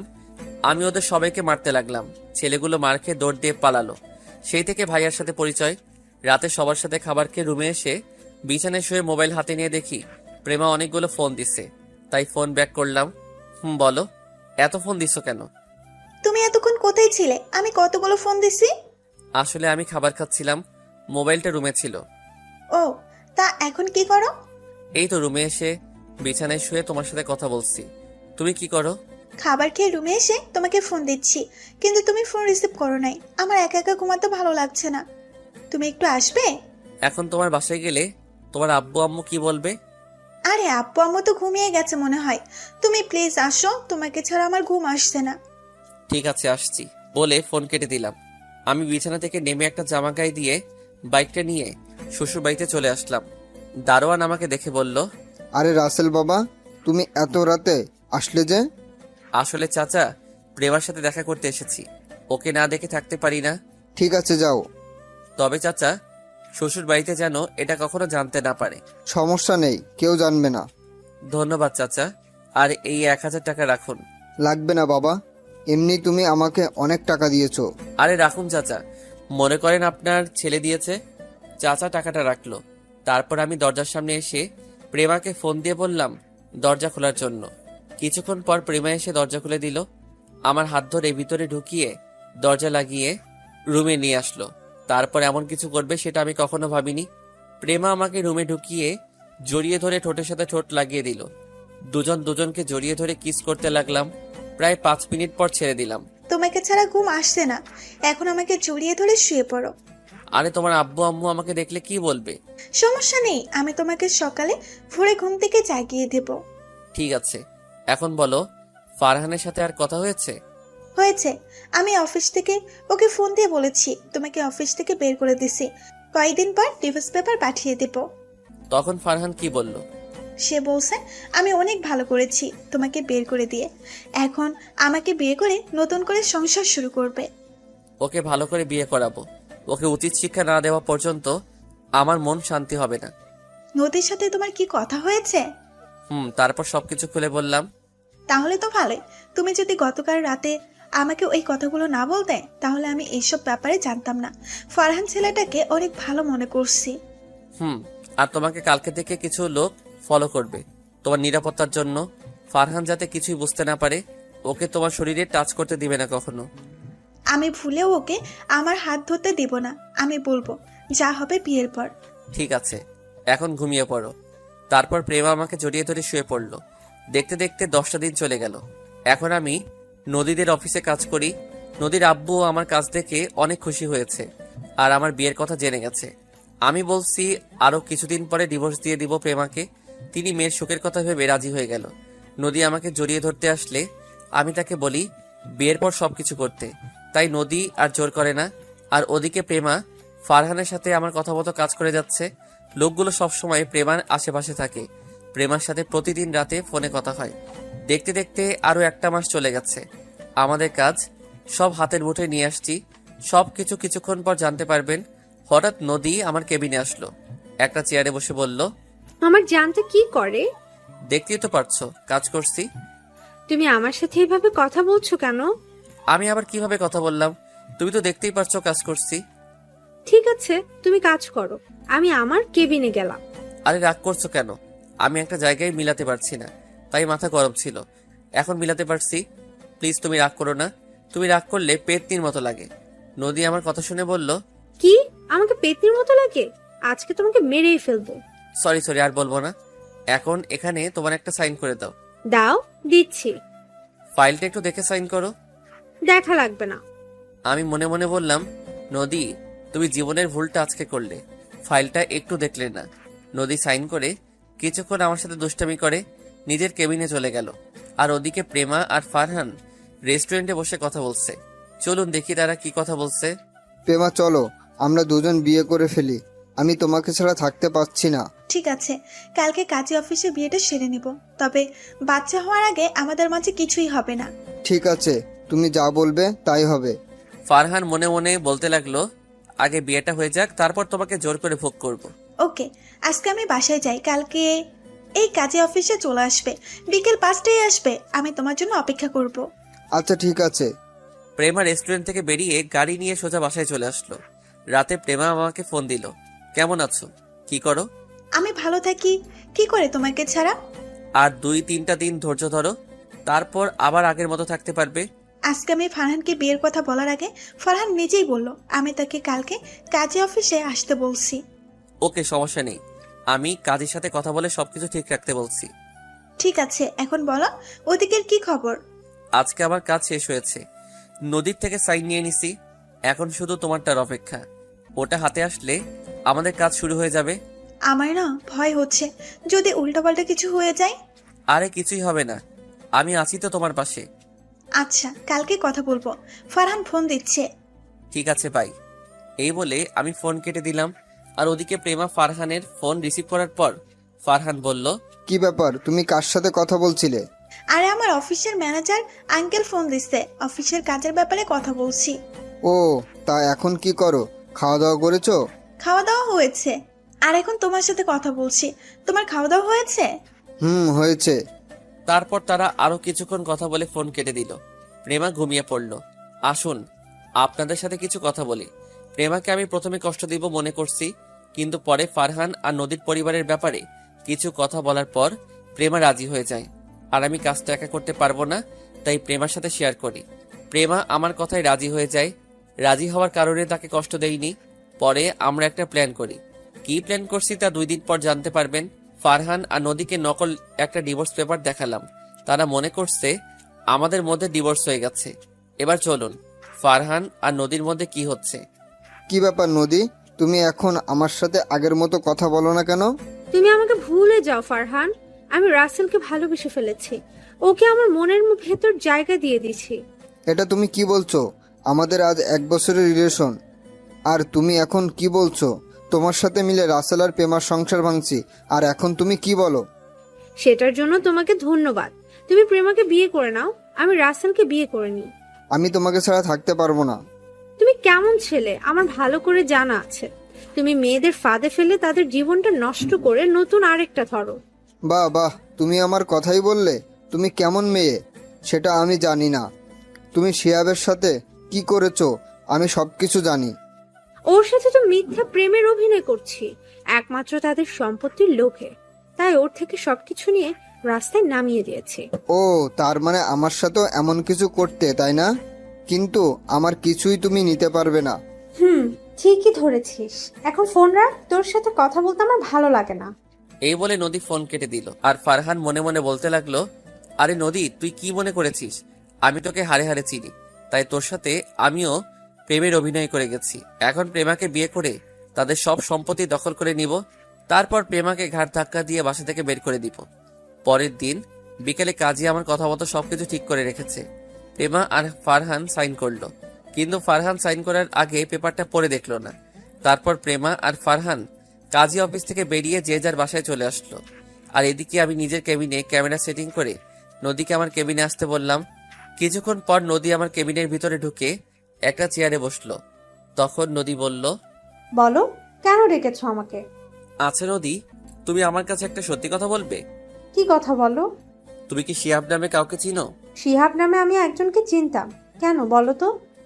তুমি কি শিহাবকে ভালোবাসতে? আমি ওকে ভালোবাসতাম, তবে এখন আর ভালোবাসি না, এখন তোমাকে ভালোবাসি। ওর কথা আমি ভুলেই গেছি। তুমি কি তাকে সত্যিকারে ভালোবেসেছো? আসলে আমি তাকে সত্যিকারে ভালোবাসি নাই, তার সাথে প্রেমের অভিনয় করে তাদের সব সম্পত্তি দখল করে নিয়েছি। তুমি এটা ওর সাথে করলে কেন? এটা কি তুমি একাই করেছো? এটা আমি একা করি নাই, সাথে আমার বাবাও ছিল। আর ওর সাথে এটা করার কারণ, সে মেয়েদের নিয়ে মজা করত, বেশি ভাব দেখাতো। তাই ওর সাথে প্রেমের অভিনয় করে আমি আর আব্বু ওদের সবকিছু নিয়ে রাস্তায় নামিয়ে দিয়েছি। তাই বলে এমনটা করবে ওর সাথে? করেছি, বেশ করেছি। আচ্ছা, তুমি ওর কথা বলছো কেন? তুমি কি শিহাবকে চেনো? আমি ওকে চিনি না। গতকাল রাস্তায় হঠাৎ আমার গাড়ির সামনে এসে ধাক্কা খায়, তখন আমি তাকে হাসপাতালে নিয়ে যাই। তারপর আমাকে এই কথাগুলো বলল। ওর কথা তোমাকে চিন্তা করতে হবে না, এখন আমাদের বিয়ের ব্যাপারে চিন্তা করো।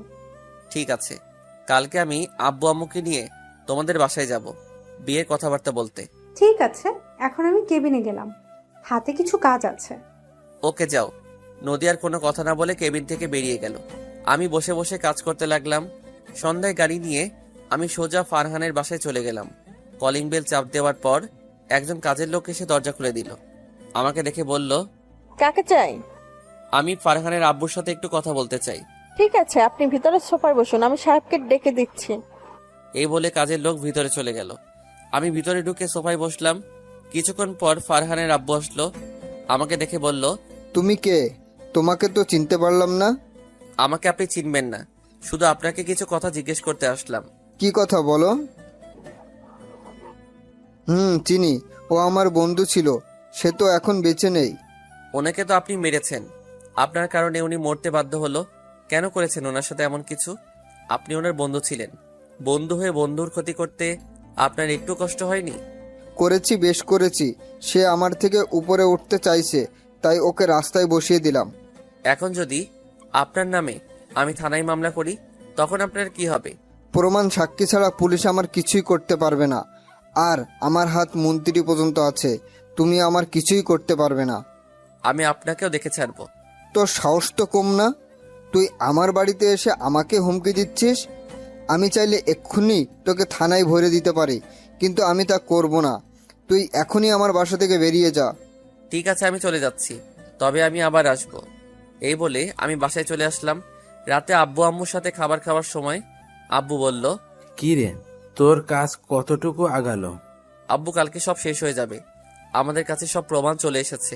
রাইসা ফোন করে বলল সামনে শুক্রবার বাসায় আসবে। ও, ওরা কি বাহির থেকে বাংলাদেশে আসছে? না, কালকে আসবে বলেছে। তোর মোবাইলে ফোন দিচ্ছে, কিন্তু তোকে বিজি পাইছি, তাই আমার মোবাইলে ফোন দিয়ে বলেছে। রাইসার সাথে কথা হয় না আজ 2 দিন হয়েছে।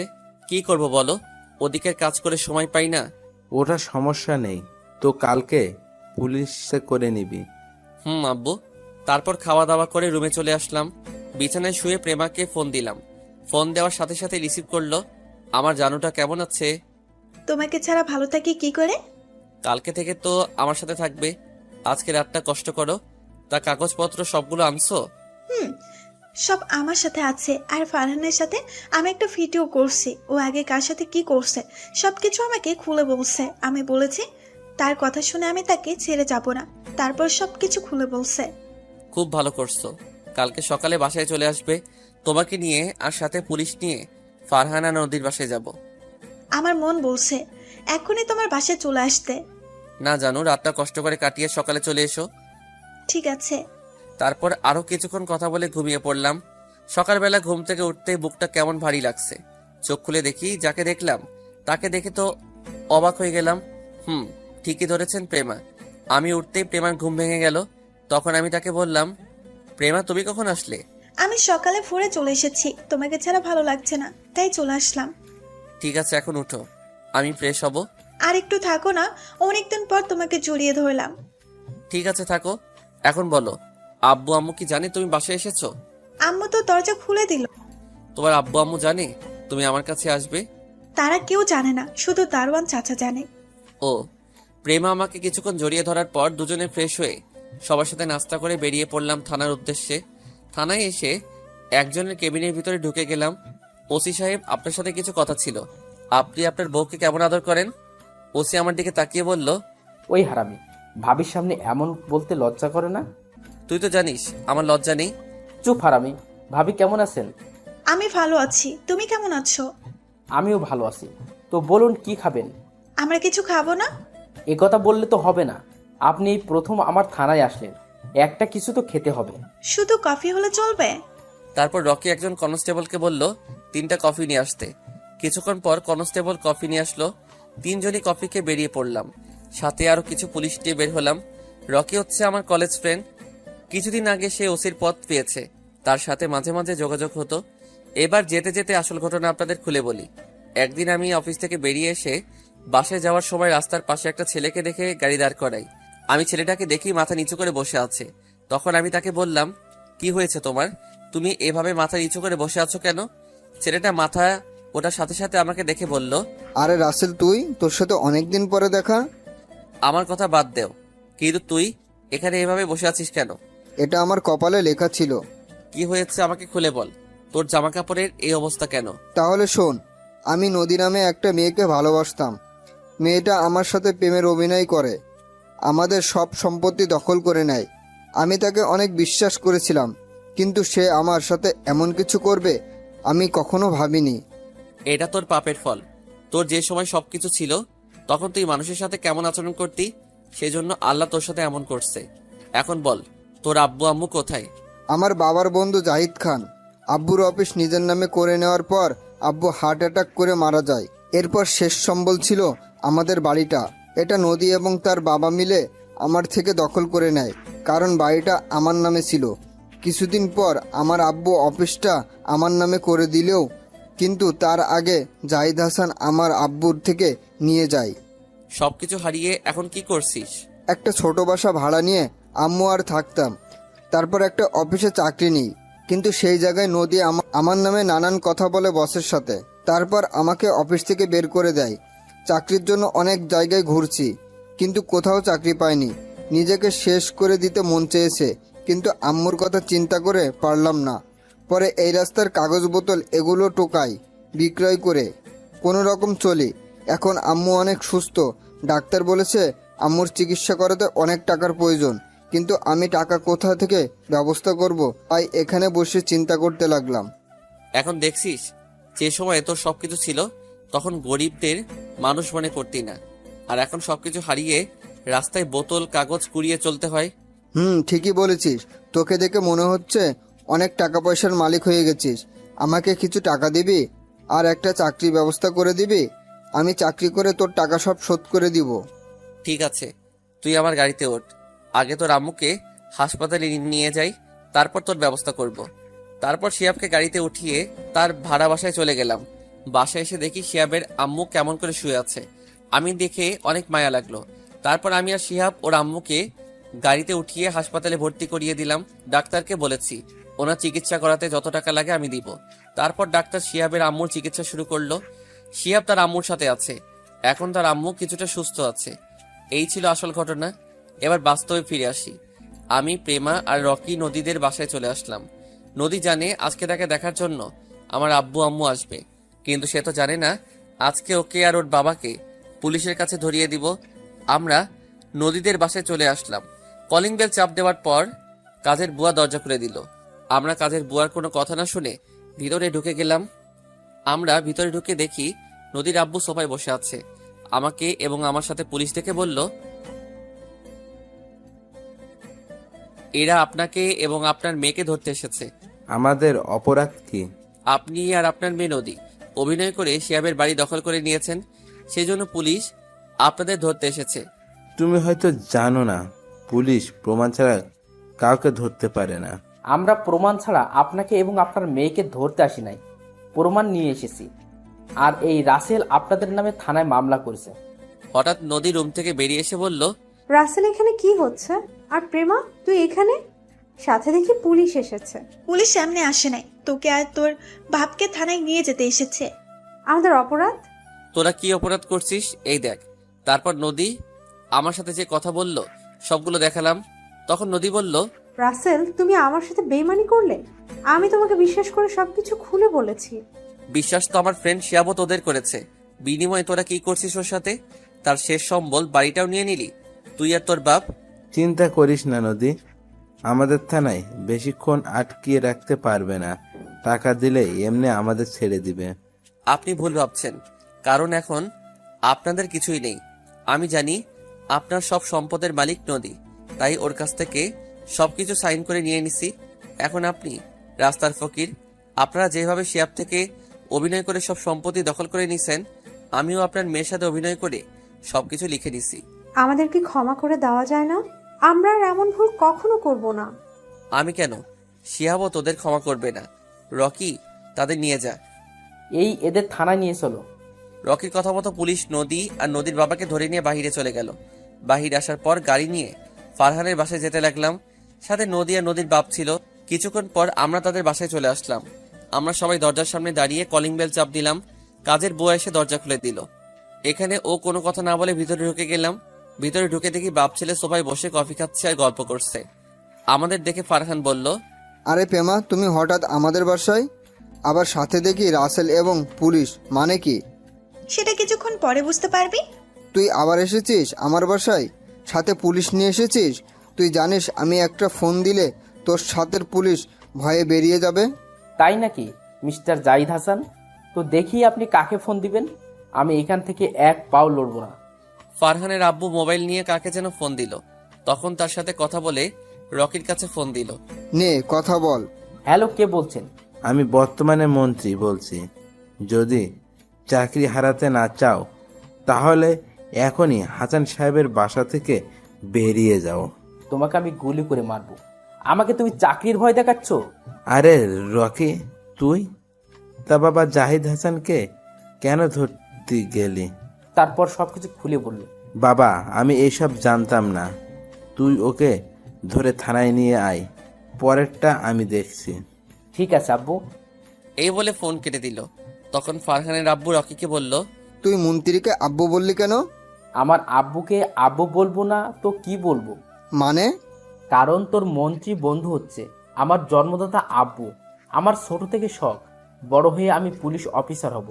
আব্বু চাইলে আমাকে অফিসার বানিয়ে দিতে পারতো ক্ষমতা দিয়ে, কিন্তু আমি ক্ষমতা দিয়ে অফিসার হতে চাই না, নিজের যোগ্যতা অর্জন করে হব। এখন বর্তমানে ওসি হয়েছি। আমি তো কিছুই বুঝতে পারছি না, আমাদের কেন ধরতে আসলো? তুই মেয়েদের সাথে প্রেমের অভিনয় করে তাদের দেহ ভোগ করে ছেড়ে দিস, এটা হয়েছে তোর অপরাধ। আর তোর বাবার অপরাধ বন্ধুর সাথে বেইমানি করে তার কোম্পানি নিজের করে নেওয়া। তাই তোদের পুলিশ ধরে নিয়ে যেতে এসেছে। এখন হয়তো টাকার বরে দেখাবি, কিন্তু সেটাও এখন তোদের নেই, কারণ তোদের এখন সবকিছু আমাদের হাতে। আমি বলছি, যখন তোকে কাজে সাইন করতে বলে তখন তোদের সব সম্পত্তির দলিল ছিল ওটা, আর তুই না বুঝে সাইন করে দিছিস। আর আমার আর রাসেলের ডিভোর্স হয়নি, তোকে নকল পেপার দেখিয়েছি। এখন তোরা রাস্তার ফকির। তা জাহিদ হাসান, এখন আপনাদের টাকা ক্ষমতা গেল কোথায়? আপনি যেরকম বন্ধুর সাথে বেইমানি করছেন, তেমন আমার স্ত্রী আপনার ছেলের সাথে প্রেম এবং বিয়ের অভিনয় করে সবকিছু নিয়ে নিচ্ছে। আমরা জানি আপনার সয় সম্পদ আপনার ছেলের নামে। আচ্ছা, তুই যে আমার নামে এত কিছু বলছিস, তোর কাছে কি প্রমাণ আছে? তারপর ফারহানের আব্বুর ভিডিও এবং ফারহানের সাথে প্রেমার কথা বলার ভিডিও দেখালাম। রকি সবাইকে থানায় নিয়ে গেল। আমি আর প্রেমা বাসায় চলে আসলাম। আজ 5 দিন পর ফারহানকে 10 বছরের কারাদণ্ড দেওয়া হয়েছে। তার আব্বু আম্মুকে যাবজ্জীবন কারাদণ্ড দেওয়া হয়েছে। আর নদী এবং তার আব্বু আম্মুকে 20 বছরের কারাদণ্ড দেওয়া হয়েছে। এখন আমি আর প্রেমা হাসপাতালে যাচ্ছি। শিহাবের আম্মু এখন পুরোপুরি সুস্থ আছে। আজকে তাদের রিলিজ দিবে। হাসপাতালে গিয়ে শিহাব ওর আম্মুকে বাইরে এনে গাড়িতে করে তাদের বাসার সামনে চলে আসলাম। সবাই গাড়ি থেকে নামার পর শিহাব বলল, রাসেল, তুই আমাদের এখানে নিয়ে এসেছিস কেন? এই বাসা তো নদী এবং তার আব্বু আমার থেকে নিয়ে গেছে। আগে তাদের ছিল, এখন তোদের হয়ে গেছে। মানে? হলো, তারপর সবকিছু খুলে বললাম। শিহাব কোনো কথা না বলে আমাকে জড়িয়ে ধরে কান্না করে দিল। তখন আমি বললাম, এই পাগল, কান্না করছিস কেন? তুই আমাদের জন্য এত কিছু করেছিস, আমাদের বাড়ি ফিরিয়ে দিয়েছিস। শুধু বাড়ি না, তোদের কোম্পানিও আমি ফিরিয়ে এনেছি। এই হচ্ছে তোদের সম্পত্তির দলিল। এখানে কিন্তু আমিও আছি। তুমি তো আমার কথা মতো সবকিছু করেছো। করেছি তো, তুমি তো করো নাই। ঠিক আছে, আমরা দুজনে করছি। তো যাবার আগে শিয়াব তোকে একটা কথা বলে যাই, কখনো গরিব দুঃখীদের অবহেলা করবি না, তাদের পাশে সবসময় দাঁড়াবি। তুই তো দেখছিস গরিব হলে কেমন কষ্ট, তাই এগুলো মাথায় নিয়ে সামনে এগিয়ে যাবি। আমি তোর কথা অক্ষরে অক্ষরে পালন করব। তারপর শিহাব আর তার আম্মুকে ভিতরে নিয়ে গেলাম। পরের দিন অফিসে সবকিছু বুঝিয়ে দিলাম। দেখতে দেখতে সেই দিনটা চলে আসলো, মানে প্রেমাকে হাসপাতালে নিয়ে আসা হলো।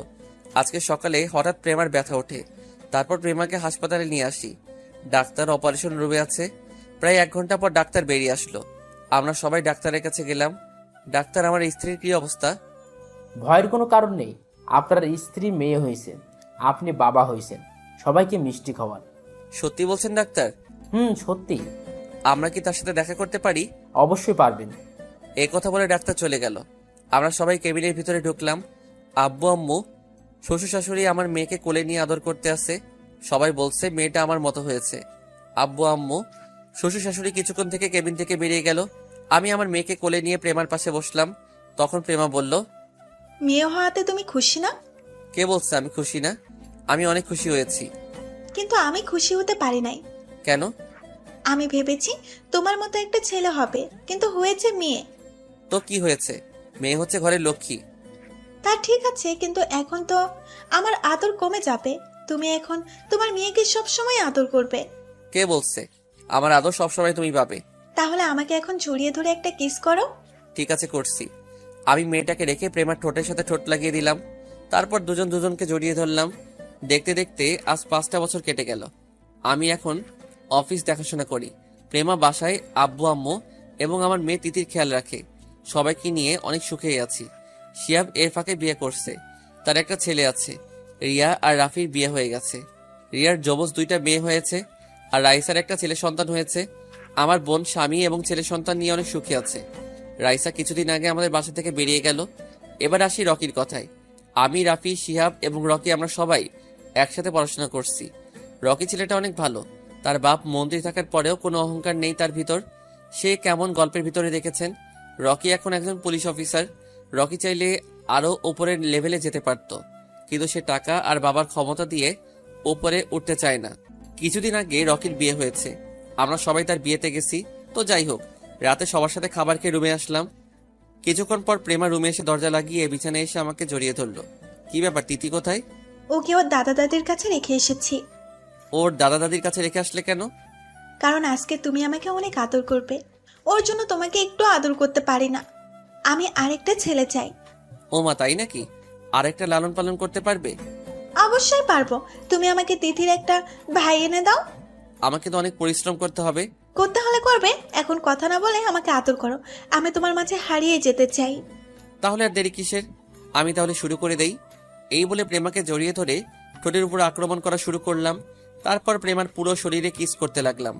আস্তে আস্তে হারিয়ে গেলাম অজানা ঠিকানায়। হয়েছে অনেক দেখছেন, এবার আপনারা আসতে পারেন। সবাই আমাদের জন্য দোয়া করবেন। ধন্যবাদ সবাইকে। তো কেমন হয়েছে জানাবেন। হয়তো লাস্ট পর্ব ভালোভাবে সাজিয়ে লিখতে পারি নাই, তারপরেও লাইক এবং কমেন্ট দিয়ে জানাবেন কেমন হয়েছে।